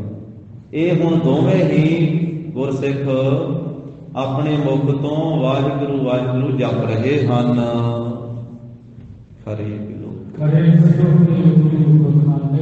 ਤਾਂ ਇਹ ਜਿਸ ਵੇਲੇ ਪੰਜੇ ਕਕਾਰ ਧਾਰਨ ਕਰਕੇ ਆ ਗਏ, ਸਾਹਮਣੇ ਖਲੋ ਗਏ ਗੁਰੂ ਸਾਹਿਬ ਜੀ ਦੇ, ਇਹਨਾਂ ਨੂੰ ਵੇਖ ਕਰਕੇ ਗੁਰੂ ਕਲਗੀਧਰ ਪਾਤਸ਼ਾਹ ਜੀ ਨੇ ਬਚਨ ਕੀਤਾ। ਹੁਣ ਮਹਾਰਾਜ ਸਾਹਿਬ ਜੀ ਨੇ ਭਾਈ ਗੁਰਬਖਸ਼ ਸਿੰਘ ਨੂੰ ਆਗਿਆ ਕੀਤੀ ਕਿ ਭਾਈ ਗੁਰਬਖਸ਼ ਸਿੰਘ ਜੀ ਤੁਸੀਂ ਉੱਠੋ ਤੇ ਸਾਡਾ ਬਚਨ ਮੰਨੋ ਕਿ ਤੁਸੀਂ ਅੰਮ੍ਰਿਤ ਤਿਆਰ ਕਰੋ ਤੇ ਇਹਨਾਂ ਨੂੰ ਛਕਾਓ। ਭਾਈ ਗੁਰਬਖਸ਼ ਸਿੰਘ ਜੀ ਨੂੰ ਆਗਿਆ ਹੋਈ ਕਿ ਨਾਲ ਹੋਰ ਸਿੰਘਾਂ ਨੂੰ ਲਓ, ਤਾਂ ਉਹਨਾਂ ਨੇ ਫਿਰ ਆਗਿਆ ਮੰਨੀ ਹੈ ਤੇ ਸਭ ਤੋਂ ਪਹਿਲਾਂ ਜਲ ਮੰਗਵਾਇਆ ਗਿਆ ਹੈ। ਫਿਰ ਸਰਬਲੋ ਦੇ ਬਾਟੇ ਦੇ ਵਿੱਚ ਇਹ ਮਿੱਠੇ ਵਾਸਤੇ ਜੋ ਮਰਿਆਦਾ ਗੁਰੂ ਘਰ ਦੀ ਅੰਮ੍ਰਿਤ ਤਿਆਰ ਕਰਨ ਵੇਲੇ ਦੀ, ਤਾਂ ਇੱਕ ਪਤਾਸੇ ਪਾਏ ਹਨ ਵਿੱਚ, ਤੇ ਪੰਜਾਂ ਸਿੰਘਾਂ ਨੇ ਫਿਰ ਪੰਜ ਬਾਣੀਆਂ ਪੜ੍ਹੀਆਂ, ਤੇ ਪੰਜਾਂ ਬਾਣੀਆਂ ਦੇ ਵਿੱਚ ਸਵਈਏ ਬਾਣੀ ਵੀ ਆਉਂਦੀ ਹੈ। ਇਸੇ ਤਰ੍ਹਾਂ ਸਭ ਤੋਂ ਪਹਿਲਾਂ ਤਾਂ ਜਪਜੀ ਸਾਹਿਬ ਪੜ੍ਹਿਆ ਹੈ, ਫਿਰ ਜਾਪ ਸਾਹਿਬ ਪੜ੍ਹਿਆ ਹੈ, ਤੀਜੇ ਥਾਂ ਤੇ ਫਿਰ ਸਵਈਏ ਪੜ੍ਹੇ ਹਨ। ਹਾਂ, ਅਗਲੀ ਪੰਕਤੀ 'ਚ ਕਵੀ ਜੀ ਨੇ ਦੱਸਿਆ ਕਿ ਸਭ ਤੋਂ ਪਹਿਲਾਂ ਜਪਜੀ ਸਾਹਿਬ ਪੜ੍ਹਿਆ ਹੈ ਤੇ ਅਖੀਰ ਤੇ ਆਨੰਦ ਸਾਹਿਬ ਪੜ੍ਹਿਆ ਹੈ, ਤੇ ਵਿਚਾਲੇ ਸਭ ਤੋਂ ਪਹਿਲਾਂ ਜਪਜੀ ਸਾਹਿਬ, ਅਖੀਰ ਤੇ ਆਨੰਦ ਸਾਹਿਬ, ਤੇ ਵਿਚਾਲੇ ਪੜ੍ਹੀਆਂ ਹਨ ਤਿੰਨ ਬਾਣੀਆਂ ਸ੍ਰੀ ਗੁਰੂ ਗੋਬਿੰਦ ਸਿੰਘ ਮਹਾਰਾਜ ਜੀ ਨੂੰ ਉਚਾਰਨ ਕੀਤੀ। ਜਪਜੀ ਸਾਹਿਬ ਤੋਂ ਪੜ੍ਹਿਆ ਹੈ ਜਾਪ ਸਾਹਿਬ ਬਾਅਦ, ਤੇ ਜਾਪ ਸਾਹਿਬ ਤੋਂ ਬਾਅਦ ਪੜ੍ਹੇ ਸਵਈਏ, ਤੇ ਸਵਈਆਂ ਤੋਂ ਬਾਅਦ ਪੜ੍ਹੀ ਚੌਪਈ ਸਾਹਿਬ ਦੀ ਬਾਣੀ, ਤੇ ਫਿਰ ਪੰਜਵੇਂ ਸਥਾਨ ਤੇ ਸ੍ਰੀ ਆਨੰਦ ਸਾਹਿਬ ਪੜ੍ਹਿਆ ਗਿਆ ਹੈ। ਇਹ ਪੰਜ ਬਾਣੀਆਂ ਪੜ੍ਹੀਆਂ। ਤਾਂ ਇਸ ਪ੍ਰਕਾਰ ਇਹ ਜੋ ਭਾਈ ਗੁਰਬਖਸ਼ ਸਿੰਘ ਤੇ ਨਾਲ ਦੇ ਸਿੰਘ ਸੀ, ਇਹਨਾਂ ਦੀ ਝੋਰੜ ਸੰਗਿਆ ਸੀ, ਇਹਨਾਂ ਨੂੰ ਝੋਰੜ ਕਹਿੰਦੇ, ਗੋਤ ਸੀ ਇਹਨਾਂ ਦੀ, ਇਸ ਕਰਕੇ ਸਾਰੇ ਝੋਰੜ ਕਹਿੰਦੇ ਸਨ। ਤਾਂ ਜਿਨ੍ਹਾਂ ਦੀ ਗੋਤ ਸੀ ਝੋਰੜ, ਝੋਰੜ ਕਹਿ ਕੇ ਜਿਨ੍ਹਾਂ ਨੂੰ ਬੁਲਾਇਆ ਜਾਂਦਾ ਸੀ, ਉਹ ਭਾਈ ਗੁਰਬਖਸ਼ ਸਿੰਘ ਜੀ ਉਸ ਵੇਲੇ ਉੱਠੇ ਆ ਗੁਰੂ ਕਲਗੀਧਰ ਪਾਤਸ਼ਾਹ ਜੀ ਦੀ ਆਗਿਆ ਦੇ ਨਾਲ। ਤਾਂ ਉਹਨਾਂ ਨੇ ਸਾਰੀ ਮਰਿਆਦਾ ਭੁਗਤਾਈ ਹੈ, ਨਾਲ ਸਿੰਘਾਂ ਨੂੰ ਲੈ ਕੇ ਅਰਦਾਸ ਕੀਤੀ ਹੈ, ਗੁਰੂ ਜੀ ਦਾ ਹੁਕਮ ਲਿਆ ਹੈ। ਇਸ ਤਰ੍ਹਾਂ ਪੰਜ ਬਾਣੀਆਂ ਪੜ੍ਹ ਕੇ ਤੇ ਖੰਡੇ ਬਾਟੇ ਦਾ ਅੰਮ੍ਰਿਤ ਤਿਆਰ ਕੀਤਾ ਹੈ, ਤੇ ਫਿਰ ਦੋਹਾਂ ਨੂੰ ਛਕਾਇਆ। ਇਹਨਾਂ ਦੋਹਾਂ ਬਾਣੀਆਂ ਗੁਰਸਿੱਖਾਂ ਨੂੰ ਫਿਰ ਛਕਾ ਦਿੱਤਾ ਗਿਆ ਹੈ। ਗੁਰੂ ਕੀ ਸਾਰੀ ਮਰਿਆਦਾ ਤਿਰੜ ਕਰਾਈ ਗਈ ਹੈ। ਤਾਂ ਇਹ ਸਾਧ ਸੰਗਤ ਜੀ ਪੰਜ ਬਾਣੀਆਂ ਪੜ੍ਹ ਕੇ ਗੁਰੂ ਕਲਗੀਧਰ ਪਾਤਸ਼ਾਹ ਜੀ ਨੇ ਅੰਮ੍ਰਿਤ ਤਿਆਰ ਕੀਤਾ, ਤੇ ਉਦੋਂ ਤੋਂ ਲੈ ਕੇ ਅੱਜ ਦੇ ਦਿਨ ਤੱਕ ਪੰਜ ਬਾਣੀਆਂ ਪੜ੍ਹ ਕੇ ਖੰਡੇ ਬਾਟੇ ਦਾ ਅੰਮ੍ਰਿਤ ਤਿਆਰ ਹੁੰਦਾ। ਜਪਜੀ ਸਾਹਿਬ, ਜਾਪ ਸਾਹਿਬ, ਸਵਈਏ, ਚੌਪਈ ਸਾਹਿਬ ਤੇ ਆਨੰਦ ਸਾਹਿਬ। ਇਸੇ ਕਰਕੇ ਗੁਰੂ ਘਰਾਂ ਦੇ ਵਿੱਚ ਅੰਮ੍ਰਿਤ ਵੇਲੇ ਨਿਤਨੇਮ ਪੰਜ ਬਾਣੀਆਂ ਦਾ ਕੀਤਾ ਜਾਂਦਾ। ਇੱਥੇ ਵੀ ਗੁਰਦੁਆਰਾ ਸ੍ਰੀ ਬੇਰ ਸਾਹਿਬ ਵਿਖੇ ਹਰ ਰੋਜ਼ ਪੰਜ ਬਾਣੀਆਂ ਦਾ ਨਿਤਨੇਮ ਹੁੰਦਾ ਹੈ ਗੁਰੂ ਗ੍ਰੰਥ ਸਾਹਿਬ ਜੀ ਦੀ ਹਜ਼ੂਰੀ ਵਿੱਚ। ਔਰ ਇਹ ਅੱਜ ਤੋਂ ਨਹੀਂ ਹੁੰਦਾ, ਇਹ ਸਦੀਆਂ ਤੋਂ ਲੈ ਕੇ, ਗੁਰੂ ਕਾਲ ਤੋਂ ਲੈ ਕੇ ਹੁਣ ਦੀ ਹੁੰਦਾ ਹੈ। ਦਸ਼ਮੇਸ਼ ਪਾਤਸ਼ਾਹੀ ਨੇ ਜਦੋਂ ਖਾਲਸੇ ਨੂੰ ਇਹ ਪੰਜ ਬਾਣੀਆਂ ਦਾ ਨਿਤਨੇਮ ਬਖਸ਼ਿਆ, ਉਦੋਂ ਤੋਂ ਲੈ ਕਰਕੇ ਹੁਣ ਦੀ ਗਏ ਸਭ ਗੁਰੂ ਅਸਥਾਨਾਂ ਦੇ ਉੱਤੇ ਪੰਜ ਬਾਣੀਆਂ ਦਾ ਨਿਤਨੇਮ ਹੁੰਦਾ। ਇਹ ਆਪਾਂ ਵੇਖਦੇ ਹਾਂ। ਸੋ ਸਾਰੀ ਲਗਭਗ ਇਤਿਹਾਸਕ ਅਸਥਾਨਾਂ ਤੇ ਵੀ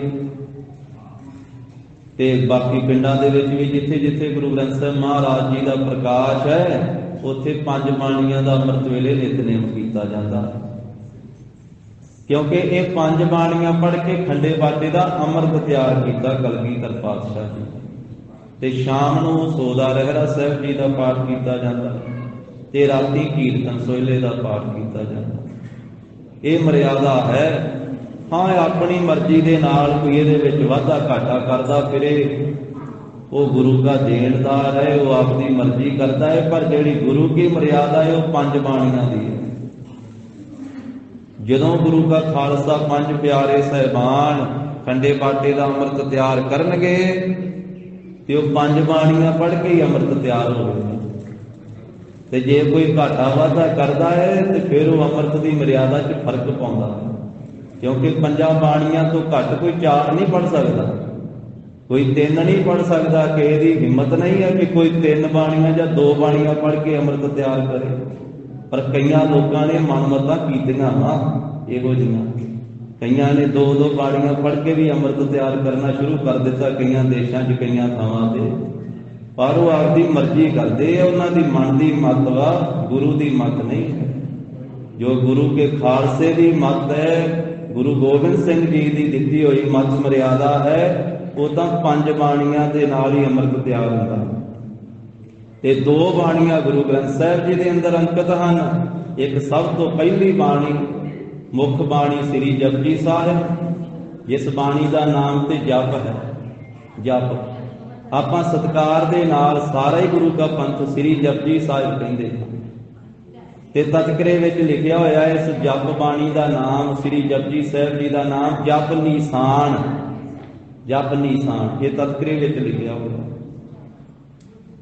ਤੇ ਇੱਕ ਬਾਣੀ ਹੈ ਗੁਰੂ ਸਾਹਿਬ ਜੀ, ਗੁਰੂ ਗ੍ਰੰਥ ਸਾਹਿਬ ਜੀ ਦੇ ਅੰਦਰ ਜੋ ਅੰਕਿਤ 917 ਅੰਗ ਤੇ ਧੰਨ ਸ੍ਰੀ ਗੁਰੂ ਅਮਰਦਾਸ ਸਾਹਿਬ ਜੀ ਦੀ ਉਚਾਰਨ ਕੀਤੀ ਹੋਈ ਆਨੰਦ ਸਾਹਿਬ ਜੀ ਦੀ ਬਾਣੀ, ਜਿਸ ਬਾਣੀ ਦਾ ਨਾਮ ਤਾਂ ਆਨੰਦ ਹੈ, ਪਰ ਆਪਾਂ ਸਤਿਕਾਰ ਨਾਲ ਆਨੰਦ ਸਾਹਿਬ ਕਹਿੰਦੇ ਹਾਂ, ਔਰ ਕਹਿਣਾ ਵੀ ਇਸੇ ਤਰ੍ਹਾਂ ਹੀ ਚਾਹੀਦਾ, ਸ੍ਰੀ ਆਨੰਦ ਸਾਹਿਬ।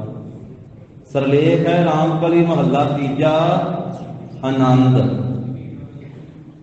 ਤੇ ਜਿਹੜੀਆਂ ਵਿਚਾਲੇ ਵਾਲੀਆਂ ਤਿੰਨ ਬਾਣੀਆਂ ਹਨ ਉਹ ਗੁਰੂ ਗ੍ਰੰਥ ਸਾਹਿਬ ਜੀ ਦੇ ਅੰਦਰ ਅੰਕਿਤ ਨਹੀਂ ਹਨ। ਜਿਹੜੇ ਗੁਰੂ ਕੀ ਬਾਣੀ ਪੜ੍ਹਨ ਵਾਲੇ ਮਾਈ ਭਾਈ ਉਹ ਤਾਂ ਜਾਣਦੇ ਭਲੀ ਪ੍ਰਕਾਰ।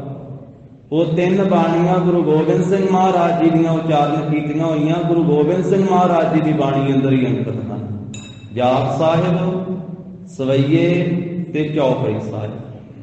ਗੁਰੂ ਗੋਬਿੰਦ ਸਿੰਘ ਮਹਾਰਾਜ ਸਾਹਿਬ ਜੀ ਦੀ ਅੰਮ੍ਰਿਤ ਬਾਣੀ ਸਭ ਤੋਂ ਪਹਿਲੀ ਬਾਣੀ ਜਾਪ ਸਾਹਿਬ ਹੈ। ਜਿਵੇਂ ਗੁਰੂ ਗ੍ਰੰਥ ਸਾਹਿਬ ਮਹਾਰਾਜ ਜੀ ਦੀ ਪਹਿਲੀ ਬਾਣੀ ਜਪਜੀ ਸਾਹਿਬ ਹੈ ਨਾ, ਤੇ ਦਸਮ ਪਾਤਸ਼ਾਹ ਮਹਾਰਾਜ ਦੀ ਸਭ ਤੋਂ ਪਹਿਲੀ ਬਾਣੀ ਜਾਪ ਸਾਹਿਬ। ਜਿਹੜੇ ਬਾਣੀ ਹੈ ਸਵਈਏ, ਇਹ ਅਕਾਲ ਉਸਤਤ ਬਾਣੀ ਦਾ ਹਿੱਸਾ ਹੈ। ਸਾਧ ਸੰਗਤ, ਅਕਾਲ ਉਸਤਤ ਬਾਣੀ ਦਾ ਜਦੋਂ ਆਪਾਂ ਕਲਗੀਧਰ ਪਾਤਸ਼ਾਹ ਅੰਮ੍ਰਿਤ ਦੇ ਦਾਤੇ ਪੰਥ ਦੇ ਵਾਲੀ ਸਤਿਗੁਰੂ ਜੀ ਦੀ ਉਚਾਰਨ ਕੀਤੀ ਹੋਈ ਅਕਾਲ ਉਸਤਤ ਬਾਣੀ ਪੜ੍ਹੀਏ ਨਾ, ਉਸ ਬਾਣੀ ਦੇ ਵਿੱਚ 10 ਸਵਈਏ ਆਉਂਦੇ ਆ, ਜਿਸ ਨੂੰ ਆਪਾਂ ਤਵੈ ਪ੍ਰਸਾਦ ਸਵਈਏ ਕਹਿੰਦੇ ਹਾਂ। ਇਹਦੇ ਕਈ ਨਾਮ ਆ ਇਹਨਾਂ ਸਵਈਆਂ ਦੇ ਪੰਥ ਦੇ ਵਿੱਚ। ਇਹਨੂੰ ਸੁਧਾ ਸਵਈਏ ਵੀ ਕਹਿ ਦਿੰਦੇ ਹਨ ਗੁਰਮੁਖ, ਅੰਮ੍ਰਿਤ ਸਵਈਏ ਵੀ ਕਹਿ ਦਿੰਦੇ ਹਨ, ਤੇ ਤਵੈ ਪ੍ਰਸਾਦ ਸਵਈਏ ਵੀ ਕਿਹਾ ਜਾਂਦਾ। ਗੁਰੂ ਸਾਹਿਬ ਨੇ ਤਵੈ ਪ੍ਰਸਾਦ ਇਹ ਸਰਲੇਖ ਦਿੱਤਾ ਹੈ ਨਾ ਆਰੰਭ ਵਿੱਚ, ਤਵੈ ਪ੍ਰਸਾਦ ਸਵਈਏ, ਵੀ ਤੇਰੀ ਕਿਰਪਾ ਨਾਲ ਅਕਾਲ ਪੁਰਖ ਵਾਹਿਗੁਰੂ ਇਹ ਸਵਈਏ ਉਚਾਰਨ ਕਰਦੇ। ਤਵੈ ਪ੍ਰਸਾਦ ਦਾ ਅਰਥ ਹੈ ਤੇਰੀ ਕਿਰਪਾ। ਔਰ ਇਸੇ ਤਰ੍ਹਾਂ ਜੋ ਚੌਪਈ ਸਾਹਿਬ ਬਾਣੀ ਹੈ, ਇਹ ਸਾਧ ਸੰਗਤ ਜੀ ਚਰਿਤਰਾਂ ਦੇ ਅਖੀਰ ਤੇ ਜਾ ਕਰਕੇ ਬਾਣੀ ਹੈ। ਦਸਮ ਮਹਾਰਾਜ ਦੀ ਬਾਣੀ ਦੇ ਅੰਦਰ ਜਿੱਥੇ ਮਹਾਕਾਲ ਦੇ ਯੁੱਧ ਦਾ ਵਰਣਨ ਕੀਤਾ ਗਰੀਬ ਨਿਵਾਜ ਸਾਹਿਬ ਜੀ, ਉਹਦੇ ਅੱਗੇ ਜਾ ਕਰਕੇ ਫਿਰ ਇਹ ਬਾਣੀ ਮਹਾਰਾਜ ਸਾਹਿਬ ਜੀ ਨੇ ਚੌਪਈ ਸਾਹਿਬ ਦੀ ਬਾਣੀ ਉਚਾਰਨ ਕੀਤੀ। ਤੋ ਇਹ ਕਹਿਣ ਤੋਂ ਭਾਵ ਇੰਨਾ ਹੀ ਆ ਕਿ ਤਿੰਨ ਬਾਣੀਆਂ ਗੁਰੂ ਗੋਬਿੰਦ ਸਿੰਘ ਮਹਾਰਾਜ ਜੀ ਦੀਆਂ ਉਚਾਰਨ ਕੀਤੀਆਂ ਹੋਈਆਂ ਗੁਰੂ ਗੋਬਿੰਦ ਸਿੰਘ ਮਹਾਰਾਜ ਜੀ ਦੀ ਬਾਣੀ ਵਿੱਚ ਅੰਕਿਤ ਹਨ, ਤੇ ਦੋ ਬਾਣੀਆਂ ਗੁਰੂ ਗ੍ਰੰਥ ਸਾਹਿਬ ਮਹਾਰਾਜ ਜੀ ਦੇ ਅੰਦਰ ਅੰਕਿਤ ਹਨ। ਇਹ ਪੰਜ ਬਾਣੀਆਂ ਪੜ੍ਹ ਕੇ ਕਲਗੀਧਰ ਪਾਤਸ਼ਾਹ ਨੇ ਖੰਡੇ ਬਾਟੇ ਦਾ ਅੰਮ੍ਰਿਤ ਤਿਆਰ ਕੀਤਾ। ਇਹੀ ਪੰਜੇ ਬਾਣੀਆਂ ਇੱਥੇ ਪੜ੍ਹੀਆਂ ਹਨ। ਇਹਨਾਂ ਦੋਵਾਂ ਪ੍ਰੇਮੀਆਂ ਨੂੰ ਅੰਮ੍ਰਿਤ ਛਕਾਉਣ ਵਾਸਤੇ ਭਾਈ ਗੁਰਬਖਸ਼ ਸਿੰਘ ਆਦਿਕ ਜੋ 5 ਸਿੰਘ ਲੱਗੇ ਆ ਅੰਮ੍ਰਿਤ ਛਕਾਉਣ ਦੀ ਮਰਿਆਦਾ ਵਿੱਚ, ਉਹਨਾਂ ਨੇ 5 ਬਾਣੀਆਂ ਪੜ੍ਹ ਕੇ ਅਰਦਾਸ ਕਰਕੇ ਗੁਰੂ ਕਲਗੀਧਰ ਪਾਤਸ਼ਾਹ ਜੀ ਦਾ ਹੁਕਮ ਲੈ ਕੇ, ਆਗਿਆ ਲੈ ਕੇ, ਤੇ ਦੁਐ ਕੋ ਅੰਮ੍ਰਿਤ ਦਿਓ ਸ਼ਿਕਾਇਤ ਹੈ। ਦੋਨਾਂ ਇਹਨਾਂ ਪ੍ਰੇਮੀਆਂ ਨੂੰ ਖੰਡੇ ਬਾਟੇ ਦਾ ਅੰਮ੍ਰਿਤ ਛਕਾ ਦਿੱਤਾ ਹੈ। ਇਹ ਬਾਣੀਏ ਸੀ ਨਾ ਗੁਰਸਿੱਖ, ਤੇ ਪਹਿਲਾਂ ਇਹਨਾਂ ਦੇ ਨਾਮ ਇਸ ਤਰ੍ਹਾਂ ਹੀ ਸੀ, ਸਿੰਘ ਅੱਖਰ ਤੋਂ, ਸਿੰਘ ਪਦ ਤੋਂ ਬਿਨਾਂ ਹੀ ਸੀ। ਇੱਕ ਦਾ ਨਾਮ ਸੀ ਰੰਗੀ, ਕੱਲਾ ਰੰਗੀ ਕਿਹਾ ਜਾਂਦਾ ਸੀ, ਰੰਗੀ ਨਾਮ ਸੀ ਇੱਕ ਪ੍ਰੇਮੀ ਦਾ, ਪਹਿਲਾ ਨਾਮ ਉਸਦਾ ਰੰਗੀ ਸੀ। ਤੇ ਫਿਰ ਇਸ ਸਿੱਖ ਦਾ ਨਾਮ ਅੰਮ੍ਰਿਤ ਛਕਾਉਣ ਤੋਂ ਬਾਅਦ ਰੰਗੀ ਸਿੰਘ ਰੱਖ ਦਿੱਤਾ ਹੈ। ਤੇ ਦੂਸਰੇ ਬਾਣੀਏ ਸਿੱਖ ਦਾ ਨਾਮ ਸੀ ਘੁੰਮੀ ਸਿੰਘ, ਘੁੰਮੀ, ਤੇ ਉਸ ਦਾ ਨਾਮ ਫਿਰ ਘੁੰਮੀ ਸਿੰਘ ਰੱਖ ਦਿੱਤਾ। ਪਹਿਲਾ ਨਾਮ ਕੱਲਾ ਘੁੰਮੀ ਸੀ ਤੇ ਫਿਰ ਘੁੰਮੀ ਸਿੰਘ ਰੱਖ ਦਿੱਤਾ ਇਹ ਨਾਮ। ਇਹਨਾਂ ਦੋਨਾਂ ਦਾ ਨਾਮ ਸੁਭਾਏਮਾਨ ਮੁਖ ਤੋਂ ਗੁਰੂ ਗੋਬਿੰਦ ਸਿੰਘ ਮਹਾਰਾਜ ਨੇ ਆਪ ਰੱਖਿਆ। ਰੰਗੀ ਨੂੰ ਰੰਗੀ ਸਿੰਘ ਤੇ ਘੁੰਮੀ ਨੂੰ ਘੁੰਮੀ ਸਿੰਘ। ਮਹਾਰਾਜ ਕਹਿੰਦੇ ਅੱਜ ਤੋਂ ਅੱਗੇ ਭਾਈ ਹੁਣ ਕੱਲੇ ਰੰਗੀ ਘੁੰਮੀ ਨਹੀਂ, ਤੁਸੀਂ ਅੱਜ ਤੋਂ ਬਾਅਦ ਤੁਸੀਂ ਅੰਮ੍ਰਿਤ ਛਕਿਆ, ਹੁਣ ਰੰਗੀ ਸਿੰਘ ਤੇ ਘੁੰਮੀ ਸਿੰਘ ਇਹ ਤੁਹਾਡਾ ਨਾਮ ਹੈ। ਸਤਿਗੁਰੂ ਜੀ ਨੇ ਆਪਣੇ ਸੁਭਾਏਮਾਨ ਮੁਖਾਰ ਬਿੰਦ ਤੋਂ ਰੱਖਿਆ। ਸੁੱਖਾਂ ਦੇ ਘਰ ਗੁਰੂ ਗੋਬਿੰਦ ਸਿੰਘ ਮਹਾਰਾਜ ਜੀ ਨੇ ਇਸ ਤਰ੍ਹਾਂ ਗੁਰੂ ਕਾ ਅੰਮ੍ਰਿਤ ਛਕ ਕੇ ਸਿੰਘ ਬਣ ਕੇ ਨਿਹਾਲ ਹੋ ਗਏ, ਤੇ ਨਿਹਾਲ ਹੋ ਕਰਕੇ ਫਿਰ ਸਤਿਗੁਰੂ ਜੀ ਨੂੰ ਮੱਥਾ ਟੇਕਿਆ ਹੈ।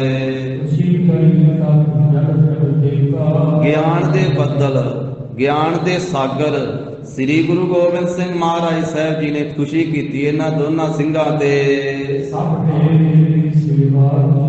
ਫਿਰ ਮਹਾਰਾਜ ਨੇ ਆਗਿਆ ਕੀਤੀ ਵੀ ਹੁਣ ਤੁਸੀਂ ਅੰਮ੍ਰਿਤ ਛਕ ਕੇ ਸਿੰਘ ਸਜੇ ਹੋ, ਤੇ ਤੁਸੀਂ ਕਹਿੰਦੇ ਸੀ ਵੀ ਸਾਰੀ ਫੌਜ ਦੇ ਪ੍ਰਸ਼ਾਦਾ ਛਕਾਉਣ ਦੀ ਸੇਵਾ ਕਰਨੀ, ਹੁਣ ਕਰੋ ਸੇਵਾ, ਹੁਣ ਭਾਈ ਸੇਵਾ ਕਰੋ, ਹੁਣ ਆਗਿਆ ਹੈ। ਫਿਰ ਸਾਰੇ ਗੁਰੂ ਕੇ ਫੌਜ ਦੀ, ਗੁਰੂ ਕੇ ਦਲ ਦੀ, ਸਾਰੇ ਡੇਰੇ ਦੀ ਸੇਵਾ ਕੀਤੀ ਇਹਨਾਂ ਨੇ। ਤੇ ਘੋੜਿਆਂ ਦੇ ਵੀ ਛਕਣ ਵਾਸਤੇ ਇਹਨਾਂ ਨੇ ਬਹੁਤਾ ਘਾਹ ਪੱਠਾ ਆਦਿਕ ਲਿਆ ਕੇ ਦਿੱਤਾ ਹੈ। ਤੇ ਗੁਰੂ ਸਾਹਿਬ ਜੀ ਦੇ ਸਮੂਹ ਸਿੰਘਾਂ ਦੇ ਵਾਸਤੇ ਵੀ ਇਹਨਾਂ ਨੇ ਪ੍ਰਸ਼ਾਦੇ ਪਾਣੀ ਦੀ, ਲੰਗਰ ਪਾਣੀ ਦੀ ਸੇਵਾ ਕੀਤੀ। ਤੇ ਸਾਰੇ ਗੁਰੂ ਕੇ ਸਿੰਘ ਪ੍ਰਸ਼ਾਦਾ ਪਾਣੀ ਛਕ ਕੇ ਤ੍ਰਿਪਤ ਹੋ ਗਏ। ਤੇ ਸੁੱਖ ਦੇ ਨਾਲ ਸਾਰੇ ਸਿੰਘ ਫਿਰ ਬਿਰਾਜਮਾਨ ਹੋਏ ਆ। ਰਾਤ ਨੂੰ ਆਰਾਮ ਕੀਤਾ ਸਾਰੇ ਸਿੰਘਾਂ ਨੇ। ਕਲਗੀਧਰ ਪਾਤਸ਼ਾਹ ਵਿਰਾਜੇ ਹਨ। ਜਿਸ ਵੇਲੇ ਸਵਾ ਦੁਪਹਿਰ ਦਾ ਤੜਕਾ ਸੀ, ਅੰਮ੍ਰਿਤ ਵੇਲਾ, ਸਾਰਿਆਂ ਸਿੰਘਾਂ ਨੇ ਸਰੀਰਕ ਕਿਰਿਆ ਸੋਧੀ ਹੈ, ਦਾਤਨ ਆਦਿ ਕੀਤੀ ਹੈ, ਮੁੱਖ ਮਾਂਜਣਾ ਕੀਤਾ ਹੈ। ਦਾਤਨ ਨੂੰ ਖਾਲਸੇ ਬੋਲੇ ਦੇ ਵਿੱਚ ਮੁੱਖ ਮਾਂਜਣਾ ਕਹਿ ਦਿੰਦੇ। ਦਾਤਨ ਕੀਤੀ ਹੈ, ਮੁੱਖ ਮਾਂਜਣਾ ਕੀਤਾ ਹੈ। ਤੇ ਇਸੇ ਤਰ੍ਹਾਂ ਫਿਰ ਕਲਗੀਧਰ ਪਾਤਸ਼ਾਹ ਨੇ ਵੀ ਸਰੀਰਕ ਕਿਰਿਆ ਸੋਧੀ, ਇਸ਼ਨਾਨ ਕੀਤਾ। ਸਾਰੇ ਸਿੰਘਾਂ ਨੇ ਇਸ਼ਨਾਨ ਕਰਕੇ ਸਾਵਧਾਨ ਹੋਏ। ਅੰਮ੍ਰਿਤ ਵੇਲੇ ਦਾ ਇਸ਼ਨਾਨ ਹੋਇਆ ਹੈ। ਅੰਮ੍ਰਿਤ ਵੇਲੇ ਦਾ ਨਿਤਨੇਮ ਕੀਤਾ ਹੈ ਕਲਗੀਧਰ ਪਾਤਸ਼ਾਹ ਨੇ ਆਪ। ਸਾਰੇ ਫੌਜ ਨੇ ਅੰਮ੍ਰਿਤ ਵੇਲੇ ਦੀਆਂ ਬਾਣੀਆਂ ਪੜ੍ਹੀਆਂ।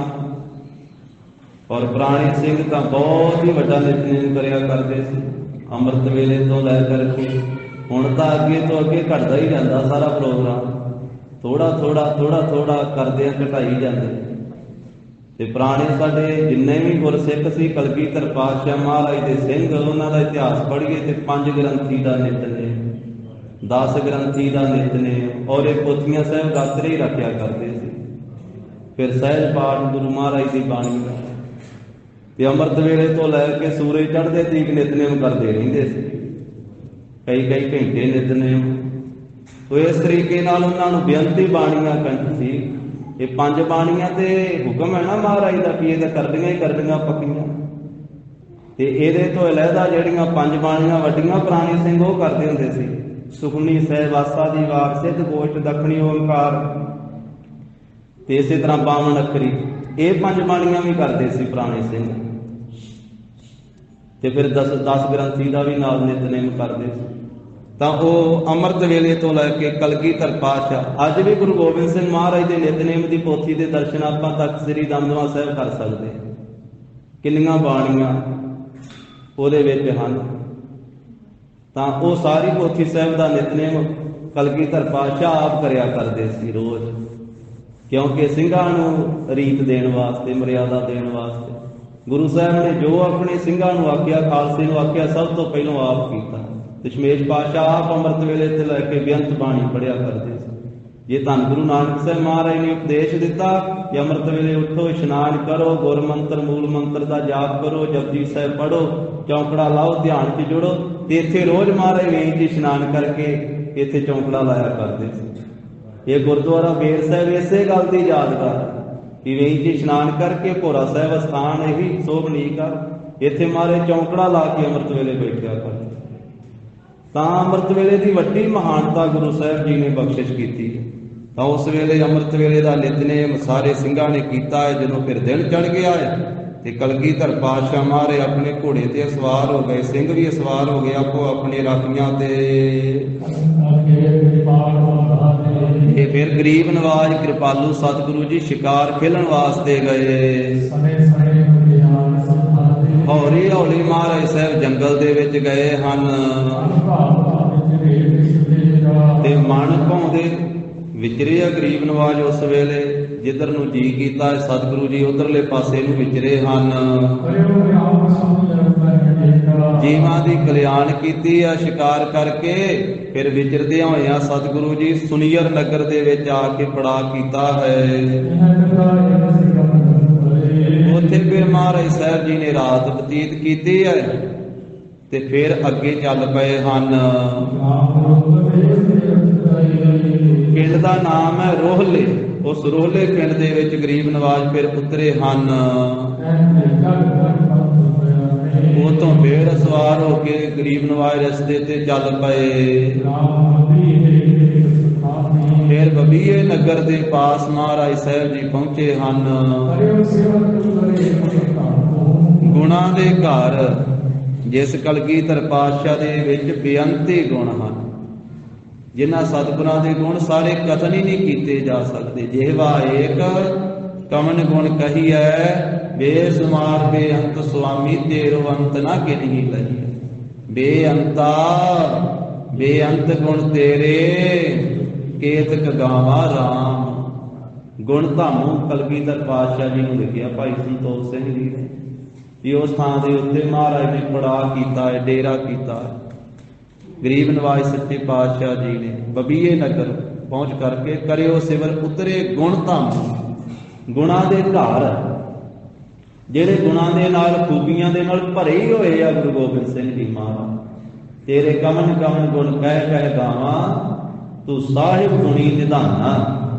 ਤੁਮਰੀ ਮਹਿਮਾ ਵਰਨ ਨਾ ਸਾਕੋ, ਤੂੰ ਠਾਕੁਰ ਰੂਪ ਭਗਵਾਨਾ। ਬੇਅੰਤ ਗੁਣਾਂ ਦੇ ਮਾਲਕ ਸਤਿਗੁਰੂ ਸੱਚੇ ਪਾਤਸ਼ਾਹ ਜੀ ਉਤਰੇ ਪੜਾ ਕੀਤਾ ਹੈ।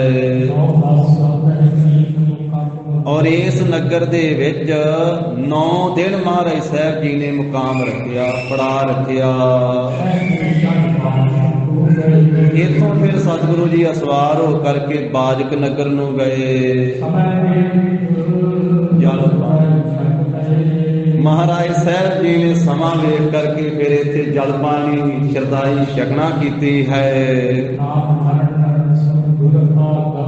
ਇਸ ਵੇਲੇ ਨਗਰ ਦੇ ਲੋਕਾਂ ਨੂੰ ਪਤਾ ਲੱਗਿਆ ਹੈ ਕਿ ਮਹਾਰਾਜ ਸਾਹਿਬ ਜੀ ਇੱਥੇ ਆਏ ਹਨ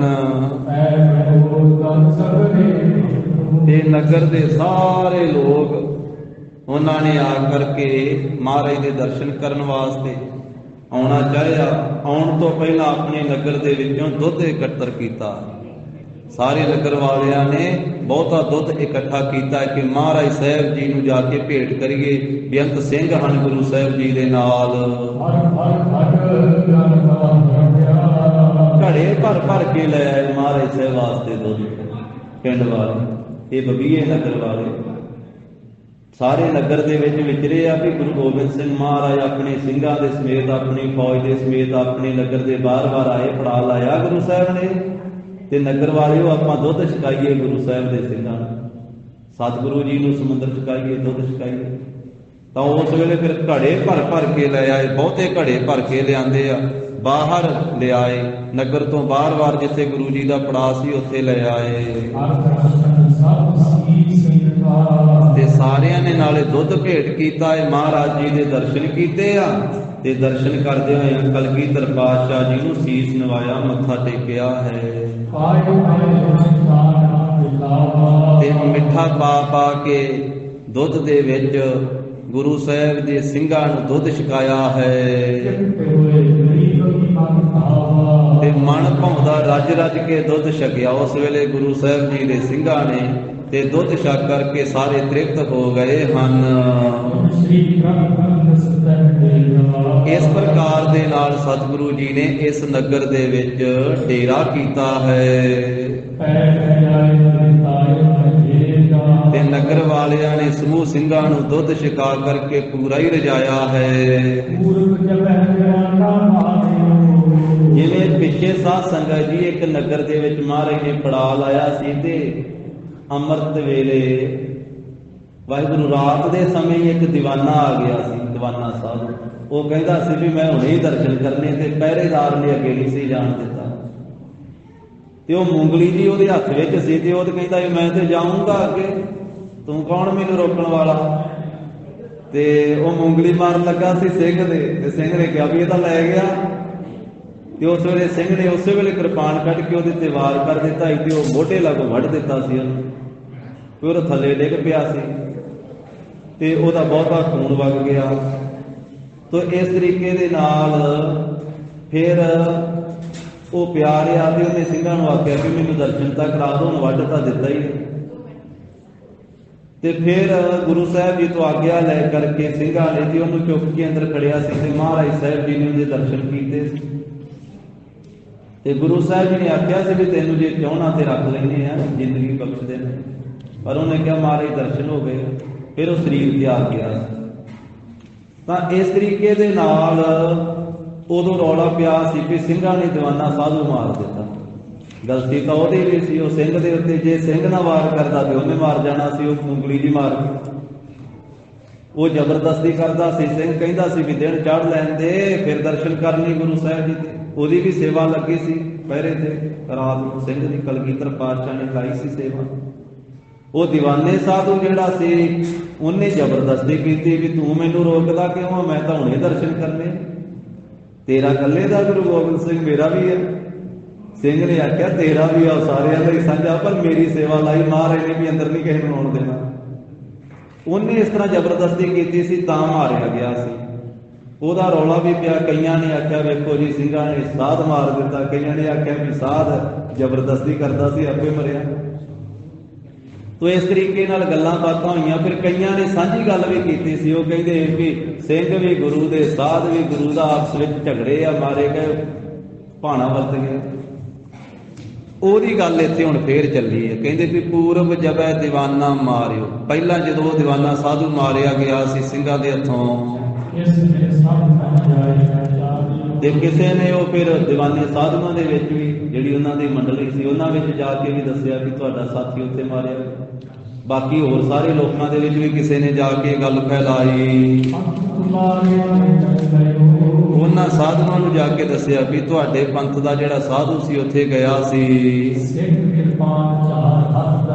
ਤੇ ਸਿੰਘ ਨੇ ਕਿਰਪਾਨ ਝਾੜ ਦਿੱਤੀ ਆ ਦੀਵਾਨੇ ਸਾਧੂ ਦੇ, ਤੇ ਸਿੰਘ ਦੇ ਹੱਥੋਂ ਤੁਹਾਡਾ ਜਿਹੜਾ ਪੰਥ ਦਾ ਸਾਧੂ ਸੀ, ਤੁਹਾਡੇ ਮੱਤ ਦਾ ਸਾਧੂ, ਦੀਵਾਨਾ ਸਾਧੂ ਮਾਰਿਆ ਗਿਆ।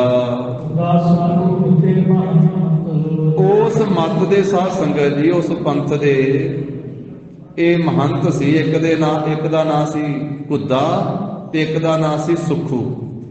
ਇਹ ਦੋ ਮਹੰਤ ਸੀਗੇ ਉਸ ਮੱਤ ਦੇ। ਇਹਨਾਂ ਨੇ ਬੜਾ ਗੁੱਸਾ ਖਾਧਾ ਕਿ ਸਾਡਾ ਸਾਧ ਮਾਰ ਦਿੱਤਾ ਸਿੰਘ ਨੇ, ਗੁਰੂ ਗੋਬਿੰਦ ਸਿੰਘ ਦੇ ਸਿੰਘ ਨੇ।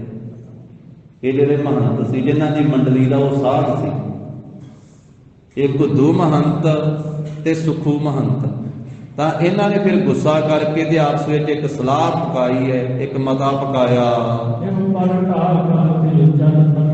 ਕਹਿੰਦੇ ਵੀ ਆਪਾਂ ਸਾਰੇ ਚੱਲੀਏ, ਜਿੰਨੀ ਆਪਣੀ ਮੰਡਲੀ ਆ, ਆਪਾਂ ਬਦਲਾ ਲਈਏ ਗੁਰੂ ਗੋਬਿੰਦ ਸਿੰਘ ਦੇ ਕੋਲ। ਉਹਨਾਂ ਨੇ ਸਾਡਾ ਸਾਧ ਮਾਰ ਦਿੱਤਾ ਵਾ, ਹੁਣ ਮਹਾਰਾਜ ਨੇ ਥੋੜਾ ਆਖਿਆ ਸੀ ਸਿੰਘ ਨੂੰ ਵੀ ਇਹਨੂੰ ਮਾਰ ਦੇ। ਉਹਦੇ ਆਪਸ ਵਿੱਚ ਝਗੜ ਪਏ ਤੇ ਝਗੜਦਿਆਂ ਫਿਰ ਮਾਰਿਆ ਗਿਆ। ਤੇ ਹੁਣ ਇਹਨਾਂ ਸਲਾਹ ਕੀਤੀ, ਮਹੰਤਾਂ ਨੇ ਆਪਦੇ ਚੇਲਿਆਂ ਚੱਲ ਲਿਆ, ਸਾਰਿਆਂ ਨੂੰ ਆਖਿਆ ਸੇਵਕਾਂ ਨੂੰ ਵੀ ਆਪਾਂ ਚੱਲੀਏ ਸਾਰੇ ਇਕੱਠੇ ਹੋ ਕੇ ਤੇ ਬਦਲਾ ਲਈਏ ਗੁਰੂ ਗੋਬਿੰਦ ਸਿੰਘ ਦੇ ਪਾਸੋਂ। ਜਿੰਨੇ ਚੇਲੇ ਸੀ, ਜਿੰਨੇ ਸੇਵਕ ਸੀ, ਉਹ ਸਾਰੇ ਮਹੰਤਾਂ ਨੇ ਤੋਲ ਕੇ ਲੱਭ ਕੇ ਸਾਰੇ ਇਕੱਠੇ ਕਰ ਲਏ। ਤੇ ਇਕੱਠੇ ਸਾਰੇ ਕਿੰਨੇ ਹੋਏ? 50 ਜਾਣੇ। 50 ਸਾਧੂ ਜਿਹੜੇ ਸੀ ਨਾ ਇਕੱਠੇ ਹੋ ਗਏ ਵੀ ਹੁਣ ਆਪਾਂ ਬਦਲਾ ਲੈਣ ਜਾਣਾ ਗੁਰੂ ਗੋਬਿੰਦ ਸਿੰਘ ਤੋਂ ਆਪਣੇ ਸਾਧੂ ਦਾ। ਤੇ ਰਸਤੇ ਤੇ ਚੱਲ ਪਏ ਬਦਲਾ ਲੈਣ ਵਾਸਤੇ। ਤੇ ਰਸਤੇ ਵਿੱਚ ਸਲਾਹ ਕਰਦੇ ਵੀ ਆਪਾਂ ਬਦਲਾ ਲੈਣਾ, ਵੀ ਆਪਾਂ ਲੜਨਾ ਗੁਰੂ ਗੋਬਿੰਦ ਸਿੰਘ ਦੀ ਫੌਜ ਦੇ ਨਾਲ। ਤੇ ਹੁਣ ਰਸਤੇ 'ਚ ਜਦੋਂ ਵਿਚਾਰ ਕੀਤੀ ਆ ਤੇ ਡਰਨ ਲੱਗ ਪਏ, ਡਰ ਪੈਦਾ ਹੋ ਗਿਆ। ਉਸੇ ਵੇਲੇ ਮਗਮੈ ਕਰ ਵਿਚਾਰ ਕਰ ਧਾਰਾ। ਰਸਤੇ 'ਚ ਜਦੋਂ ਆਉਂਦੇ ਵਿਚਾਰਾਂ ਕੀਤੀਆਂ, ਕਹਿੰਦੇ ਵੀ ਆਪਾਂ ਬਦਲਾ ਕਿਉਂ ਲੈਣਾ, ਵੀ ਬਦਲਾ ਤੇ ਲੜ ਕੇ ਹੀ ਲਿਆ ਜਾਣਾ। ਤੇ ਅਗਲੇ ਪਾਸੇ ਗੁਰੂ ਗੋਬਿੰਦ ਸਿੰਘ ਮਹਾਰਾਜ ਤੇ ਇਹਨਾਂ ਦੇ ਸਿੰਘ ਆ। ਤੇ ਫਿਰ ਇਹ ਡਰ ਜਿਹਾ ਮਨ 'ਚ ਧਾਰਨ ਕਰ ਲਿਆ ਇਹਨਾਂ ਨੇ। ਫਿਰ ਕਈ ਸਾਧੂ ਕਹਿਣ ਲੱਗ ਪਏ ਵੀ ਸ੍ਰੀ ਗੁਰੂ ਜੀ ਦੇ ਬੜੇ ਵੱਡੇ ਧੀਰਜ ਧਾਰੀ ਆ, ਉਹ ਬਹੁਤ ਵੱਡੇ ਸੂਰਮੇ ਆ, ਤੇ ਉਹਨਾਂ ਵਿੱਚ ਤੇ ਭਾਰੀ ਬਲ ਕਿ ਉਹਨਾਂ ਨਾਲ ਮੁਕਾਬਲਾ ਕਰਨਾ ਕੋਈ ਸੌਖੀ ਗੱਲ ਹੀ ਆ। ਜਿਨ੍ਹਾਂ ਦਾ ਮੁਕਾਬਲਾ ਔਰੰਗਜ਼ੇਬ ਨਹੀਂ ਕਰ ਸਕਿਆ, ਜਿਨ੍ਹਾਂ ਦਾ ਮੁਕਾਬਲਾ ਭਾਈ ਧਾਰ ਦੇ ਰਾਜੇ ਨਹੀਂ ਕਰ ਸਕੇ। ਛਲਤਾਂ ਖੇਡ ਗਏ ਆ, ਝੂਠੀਆਂ ਸਹੁਆਂ ਖਾ ਲਈਆਂ, ਮੁਕਾਬਲਾ ਕਰਨਾ ਸੌਖਾ ਪਿਆ। ਭਾਈ ਦਾ ਲਾਲ ਕਿਹੜਾ ਮੁਕਾਬਲਾ ਕਰੂ ਮਰਦਾ ਕੰਬੜੇ ਨਾਲ। ਤਾਂ ਹੀ ਭਾਈ ਗੁਰਦਾਸ ਸਿੰਘ ਨੇ ਆਖਿਆ ਨਾ, ਵੈ ਪ੍ਰਗਟਿਓ ਮਰਦੇ ਆ ਕੰਬੜਾ, ਵਰਿਆਮ ਆ ਕੇਲਾ। ਉਹਦੇ ਵਰਗਾ ਦੂਜਾ ਕੋਈ ਨਹੀਂ, ਉਹ ਵਰਿਆਮ ਇਕੇਲਾ ਹੀ ਆ, ਇਕੱਲਾ ਹੀ। ਵਾਹ ਵਾਹ ਗੋਬਿੰਦ ਸਿੰਘ ਆਪੇ ਗੁਰ ਚੇਲਾ। ਤੇ ਇਸ ਤਰ੍ਹਾਂ ਸਲਾਹ ਇਹਨਾਂ ਨੇ ਕੀਤੀ। ਤੇ ਫਿਰ ਡਰਦੇ ਕਹਿੰਦੇ ਵੀ ਗੁਰੂ ਸਾਹਿਬ ਤੇ ਵੱਡੇ ਧੀਰਜ ਧਾਰੀ ਆ, ਸੂਰਮੇ ਆ, ਭਾਰੀ ਬਲ ਵਾਲੇ ਹਨ। ਤੇ ਉਸ ਗੁਰੂ ਗੋਬਿੰਦ ਸਿੰਘ ਮਹਾਰਾਜ ਦੇ ਅੱਗੇ ਸਾਡੀ ਕੀ ਸ਼ਕਤੀ ਹੈ, ਸਾਡੀ ਕੀ ਸਮਰੱਥਾ ਹੈ। ਵੀ ਜਿਸ ਗੁਰੂ ਗੋਬਿੰਦ ਸਿੰਘ ਦੇ ਅੱਗੇ ਤੇ ਸਾਰੀ ਦੁਨੀਆ ਝੁਕਦੀ, ਉਹਨਾਂ ਨੂੰ ਤੇ ਮੱਥੇ ਟੇਕਦੇ ਸਾਰੇ, ਸਾਰੀ ਖਲਕਤ ਨਮਸਕਾਰਾਂ ਕਰਦੀ ਹੈ। ਇਸ ਤਰ੍ਹਾਂ ਚੱਲੇ 50 ਸੀ। ਅੱਧ ਵਿੱਚ ਆ ਕੇ ਜਦੋਂ ਸਲਾਹ ਹੋਈ ਤੇ ਅੱਧੇ ਜਾਣਿਆਂ ਦੀ ਸਲਾਹ ਇਹ ਹੋ ਗਈ ਵੀ ਗੁਰੂ ਗੋਬਿੰਦ ਸਿੰਘ ਮਹਾਰਾਜ ਨਾਲ ਮੁਕਾਬਲਾ ਨਹੀਂ ਆਪਾਂ ਕਰ ਸਕਦੇ। ਤੇ ਵਿਚਾਰ ਕਰਕੇ ਅੱਧੇ ਵਾਪਸ ਮੁੜ ਗਏ ਵੀ ਅਸੀਂ ਚੱਲੇ ਜੇ ਤੁਸੀਂ ਵੀ ਜਾਣਾ ਤੇ ਆ ਜਾਓ। 25 ਜਾਣੇ ਪਿਛਾਂਹ ਨੂੰ ਮੁੜ ਗਏ। ਇਸ ਤਰ੍ਹਾਂ ਹੀ ਰਹਿ ਗਏ 25। ਹੁਣ ਉਹ 25 ਅੱਗੇ ਚੱਲੇ ਵੀ ਅਸੀਂ ਨਹੀਂ ਪਿਛਾਂਹ ਜਾਣਾ, ਅਸੀਂ ਤੇ ਬਦਲਾ ਲੈਣਾ ਵਾ ਗੁਰੂ ਗੋਬਿੰਦ ਸਿੰਘ ਦੇ ਕੋਲੋਂ। ਜਦੋਂ ਜਦ ਕੇ ਆਪਣੇ ਟਿਕਾਣੇ ਤੋਂ ਕੁਝ ਦੂਰ ਹੋਰ ਪੈਂਡਾ ਤੈਅ ਕੀਤਾ ਹੈ। ਇਹਨਾਂ 25 ਦੇ ਵਿੱਚੋਂ ਫਿਰ 13 ਜਾਣਿਆਂ ਨੇ ਡਰ ਧਾਰਨ ਕੀਤਾ। ਉਹ ਕਹਿੰਦੇ ਵੀ ਆਪਾਂ ਨਹੀਂ ਮੁਕਾਬਲਾ ਕਰ ਸਕਦੇ ਗੁਰੂ ਗੋਬਿੰਦ ਸਿੰਘ ਦੀ ਫੌਜ ਨਾਲ, ਅਸੀਂ ਵੀ ਚੱਲੇ ਜੇ। 13 ਜਾਣੇ ਹੋਰ ਮੁੜ ਗਏ ਤੇ ਬਾਕੀ ਗਿਣਤੀ ਦੇ ਹੀ ਰਹਿ ਗਏ। 25 ਦੇ ਵਿੱਚੋਂ 13 ਮੁੜ ਗਏ। ਤਾਂ ਜਿਹੜੇ ਦੋਵੇਂ ਮਹੰਤ ਵਾ ਨਾ, ਘੁੱਦਾ ਮਹੰਤ ਤੇ ਸੁਖੂ ਮਹੰਤ, ਇਹ ਧੀਰਜ ਧਾਰਨ ਕਰਕੇ ਇਹ ਆ ਰਹੇ ਹਨ। ਤੇ ਇਹ ਫੇਰ ਰਹਿ ਗਏ ਸੀ ਜਿਹੜੇ, ਉਹਨਾਂ ਚੋਂ 10 ਫੇਰ ਹਟ ਗਏ ਡਰ ਧਾਰਨ ਕਰਕੇ। ਉਹ ਕਹਿੰਦੇ ਅਸੀਂ ਵੀ ਚੱਲੇ ਆ ਵਾਪਸ। ਗੱਲ ਕੀ ਕਿ ਬਾਕੀ ਸਾਰੇ ਪਿਛਾਂਹ ਮੁੜ ਕੇ ਰਹਿ ਗਏ, ਇਕੱਲੇ ਮਹੰਤ। ਚੇਲੇ ਸਾਰੇ ਪਿਛਾਂਹ ਚਲੇ ਗਏ। 50 ਸੀ ਮਹੰਤਾਂ ਸਮੇਤ, 48 ਵਾਪਸ ਮੁੜ ਗਏ। ਤੇ ਬਾਕੀ ਰਹਿ ਗਏ ਦੋਵੇਂ ਮਹੰਤ, ਇੱਕ ਸੁਖੂ ਔਰ ਬੁੱਧੂ ਦੋਏ ਰਹੇ। ਤਾਂ ਇਸ ਤਰ੍ਹਾਂ 2 ਇਹ ਰਹਿ ਗਏ ਤੇ 2 ਮਹੰਤ ਰਹਿ ਗਏ। ਤੋ ਇਸ ਤਰੀਕੇ ਦੇ ਨਾਲ 4 ਰਹਿ ਗਏ। ਤਾਂ ਸਾਰੇ ਇਹਨਾਂ ਨੇ ਆਪਣੀ ਸੰਗੀਆਂ ਦੀ ਜਿਹੜੀ ਹਾਲਤ ਉਹ ਵੇਖੀ ਹੈ। ਤਾਂ ਉਸ ਵੇਲੇ ਇਹਨਾਂ ਦੋਨਾਂ ਦੇ ਹੱਥ ਦੇ ਵਿੱਚ ਢੱਡ ਤੇ ਸਰੰਗੀ ਸੀ। ਤੇ ਹੁਣ ਇਹ ਆ ਰਹੇ, ਹੁਣ ਇਹਨਾਂ ਦੋਵਾਂ ਨੇ ਮੁਕਾਬਲਾ ਕੀ ਕਰਨਾ ਮਹਾਰਾਜ। ਤੇ ਹੱਥ ਵਿੱਚ ਢੱਡ ਤੇ ਸਰੰਗੀ ਸੀ। ਤੇ ਉਹ ਮਨ 'ਚ ਸ਼ੰਕਾ ਜਿਹਾ ਵੀ ਇਹ ਵੀ ਆਪਾਂ ਕਿਤੇ ਲੁਕਾ ਕੇ ਚੱਲੀਏ। ਉਹ ਢੱਡ ਤੇ ਸਰੰਗੀ ਕਿਤੇ ਰੱਖ ਦਿੱਤੀ ਇਹਨਾਂ ਨੇ। ਕਹਿੰਦੇ ਵੀ ਆਏ ਤਾਂ ਵੈਰ ਲੈਣ ਵਾਸਤੇ ਸੀ, ਬਦਲਾ ਲੈਣ ਵਾਸਤੇ, ਹੁਣ ਵੈਰ ਲੈਣਾ ਤੇ ਕਿਤੇ ਦੂਰ ਰਹਿ ਗਿਆ। ਕਹਿੰਦੇ ਆ ਵੀ ਹੁਣ ਆਪਾਂ ਵੈਰ ਕੀ ਲੈਣਾ, ਹੁਣ ਆਪਾਂ ਦਰਸ਼ਨ ਹੀ ਕਰ ਲਈਏ ਮਹਾਰਾਜ, ਗੁਰੂ ਸਾਹਿਬ ਜੀ ਦੇ ਦਰਸ਼ਨ ਕਰੀਏ। ਇਸ ਕਰਕੇ ਮਹਾਰਾਜ ਦੀ ਹਜ਼ੂਰੀ 'ਚ ਜਾ ਕੇ ਗੁਰੂ ਜੀ ਦੇ ਦਰਸ਼ਨ ਕਰੀਏ। ਇਸ ਤਰ੍ਹਾਂ ਵਿਚਾਰ ਕਰਕੇ ਇਹਨਾਂ ਨੇ ਫਿਰ ਮੱਥਾ ਟੇਕਿਆ ਕਿ ਗੁਰੂ ਸਾਹਿਬ ਜੀ ਨੂੰ। ਤੇ ਸਤਿਗੁਰੂ ਗਰੀਬ ਨਵਾਜ ਸੱਚੇ ਪਾਤਸ਼ਾਹ ਇਹਨਾਂ ਨੂੰ ਵੇਖ ਕਰਕੇ ਤੇ ਫਿਰ ਬੋਲੇ। ਹਨ ਦੋ ਮਹੰਤ ਸੀ ਤੇ ਦੋ ਚੇਲੇ ਸੀ, ਤਾਂ ਇਸ ਤਰੀਕੇ ਦੇ ਨਾਲ ਇਹਨਾਂ ਨੂੰ ਵੇਖ ਕਰਕੇ ਫਿਰ ਗਿਆਨ ਦੇ ਬੱਦਲ, ਗਿਆਨ ਦੇ ਸਾਗਰ ਧੰਨ ਗੁਰੂ ਗੋਬਿੰਦ ਸਿੰਘ ਸਾਹਿਬ ਜੀ ਮਹਾਰਾਜ ਬੋਲੇ। ਮਹਾਰਾਜ ਕਹਿੰਦੇ ਜੋ ਤੁਸੀਂ ਹੱਥਾਂ ਦੇ ਵਿੱਚ ਫੜਿਆ ਹੋਇਆ ਸੀ ਉਹ ਕਿੱਥੇ ਛੁਪਾ ਹੋਇਆ? ਜਦੋਂ ਗੁਰੂ ਸਾਹਿਬ ਨੂੰ ਮੱਥਾ ਟੇਕਿਆ, ਇੱਕ ਕੋਲੇ ਢੱਡ ਸੀ, ਇੱਕ ਕੋਲੇ ਸਾਰੰਗੀ ਸੀ। ਮਹਾਰਾਜ ਕਹਿੰਦੇ ਉਹ ਹੱਥਾਂ ਵਿੱਚ ਜਿਹੜੇ ਜੋ ਕੁਝ ਫੜਿਆ ਸੀ ਤੁਸੀਂ ਉਹ ਕਿੱਥੇ ਲੁਕਾਏ ਹੋ? ਜਾਓ ਉਹਨਾਂ ਨੂੰ ਲੈ ਕੇ ਆਓ ਜਿੱਥੇ ਰੱਖ ਕੇ ਆਏ ਹੋ। ਅੰਤਰਜਾਮੀ ਸਤਿਗੁਰੂ ਜੀ ਨੇ ਸਭ ਕੁਝ ਇਹਨਾਂ ਦਾ ਜਾਣ ਲਿਆ। ਇਹਨਾਂ ਨੇ ਵੀ ਜਾਣਿਆ ਵੀ ਆਪਾਂ ਤੇ ਲੁਕਾ ਕੇ ਆਏ ਆ ਢੱਡ ਸਰੰਗੀ, ਤੇ ਗੁਰੂ ਸਾਹਿਬ ਨੇ ਆਖਿਆ ਵੀ ਲੈ ਆਓ ਜਿੱਥੇ ਰੱਖ ਕੇ ਆਏ ਹੋ। ਇਹਨਾਂ ਨੇ ਜਾਣਿਆ ਵੀ ਸਤਿਗੁਰੂ ਅੰਤਰਜਾਮੀ ਆ, ਸਤਿਗੁਰਾਂ ਨੇ ਸਾਡੀ ਸਾਰੀ ਗੱਲਬਾਤ ਜਾਣ ਲਈ ਆ। ਇਸ ਤਰ੍ਹਾਂ ਜਾਣ ਕੇ ਦੋਵੇਂ ਉੱਠੇ ਆ ਤੇ ਜਾ ਕੇ ਢੱਡ ਸਰੰਗੀ ਲਿਆਏ। ਜਦੋਂ ਲੈ ਕੇ ਆਏ ਨਾ ਇਹ ਢੱਡ ਤੇ ਸਰੰਗੀ, ਗੁਰੂ ਜੀ ਦੇ ਸਾਹਮਣੇ ਦੋਵੇਂ ਆ ਕੇ ਖਲੋਤੇ। ਮਹਾਰਾਜ ਕਹਿੰਦੇ ਹੁਣ ਵਜਾਓ ਢੱਡ ਤੇ ਸਰੰਗੀ ਤੇ ਗਾ ਕੇ ਸੁਣਾਓ ਸਾਨੂੰ ਕੁਝ। ਜਿਵੇਂ ਤੁਸੀਂ ਬਾਕੀ ਥਾਵਾਂ ਤੇ ਗਾਉਂਦੇ ਹੋ ਢੱਡ ਸਾਰੰਗੀ ਵਜਾ ਕੇ, ਸਾਨੂੰ ਵੀ ਇਹ ਵਜਾ ਕੇ ਕੁਝ ਗਾ ਕੇ ਸੁਣਾਓ। ਮਹਾਰਾਜ ਸਾਹਿਬ ਜੀ ਦਾ ਹੁਕਮ ਸੁਣ ਕੇ ਦੀਵਾਨੇ ਸਾਧੂ ਦੋਵੇਂ ਇਹਨਾਂ ਨੇ ਫਿਰ ਸੁਰ ਕੀਤੀ ਹੈ, ਕਿਉਂਕਿ ਸੁਰ ਕਰਨੀ ਪੈਂਦੀ ਸਰੰਗੀ ਵੀ ਤੇ ਢੱਡ ਵੀ। ਤੇ ਫਿਰ ਇਹਨਾਂ ਨੇ ਸੁਰ ਕੀਤੀ ਦੋਨਾਂ ਨੇ ਮਿਲ ਕਰਕੇ।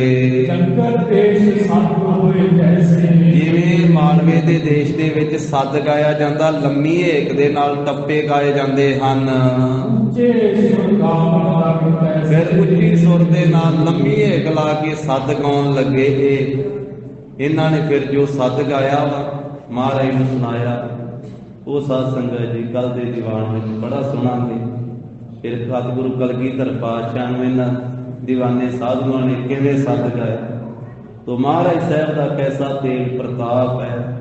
ਗਰੀਬ ਨਵਾਜ ਸੱਚੇ ਪਾਤਸ਼ਾਹ ਜੀ ਦਾ, ਗੁਰੂ ਸਾਹਿਬ ਜੀ ਦੀ ਸ਼ਰਨ ਗ੍ਰਹਿਣ ਕੀਤੀ ਇਹਨਾਂ ਨੇ ਆ ਕਰਕੇ। ਗਰੀਬ ਨਵਾਜ ਸਤਿਗੁਰੂ ਜੀ ਦਾ ਪਵਿੱਤਰ ਇਤਿਹਾਸ ਵਿਚਾਰਦੇ ਆ। ਹੋਈਆਂ ਭੁੱਲਾਂ ਚੁੱਕਾਂ ਦੀ ਸਤਿਗੁਰੂ ਜੀ ਗੁਰ ਸੰਗਤ ਜੀ ਖਿਮਾ ਦੇਣੀ।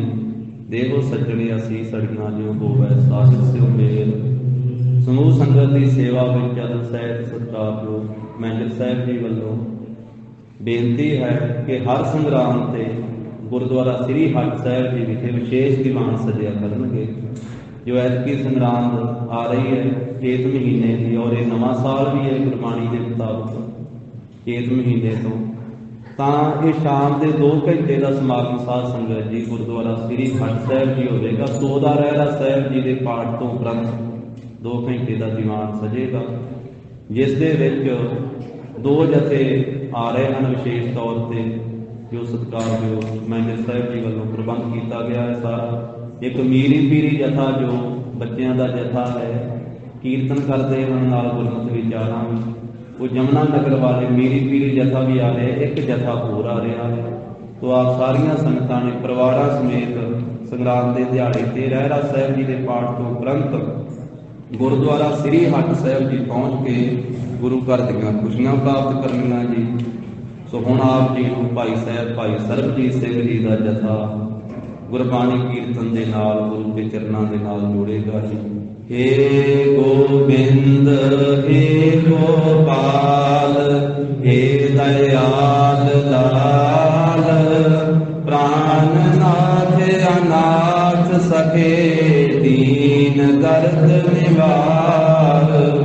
ਏ समरथ अगम पूरन मोहि मया तार अंधकूप महाभयान नानक पारे उतार आए प्रभ शरणागति कृपा निध दयाल एक अक्षर हरि मन बसत नानक होत निहाल कथा निता व्रत होत है सुन हो सिंह सुजान नानक गुर गोविंद सिंह जी सदा करे कल्याण नानक गुर गोविंद सिंह जी सदा करे कल्याण। वाहिगुरु जी का खालसा वाहिगुरु जी की फतेह। सत श्री अकाल।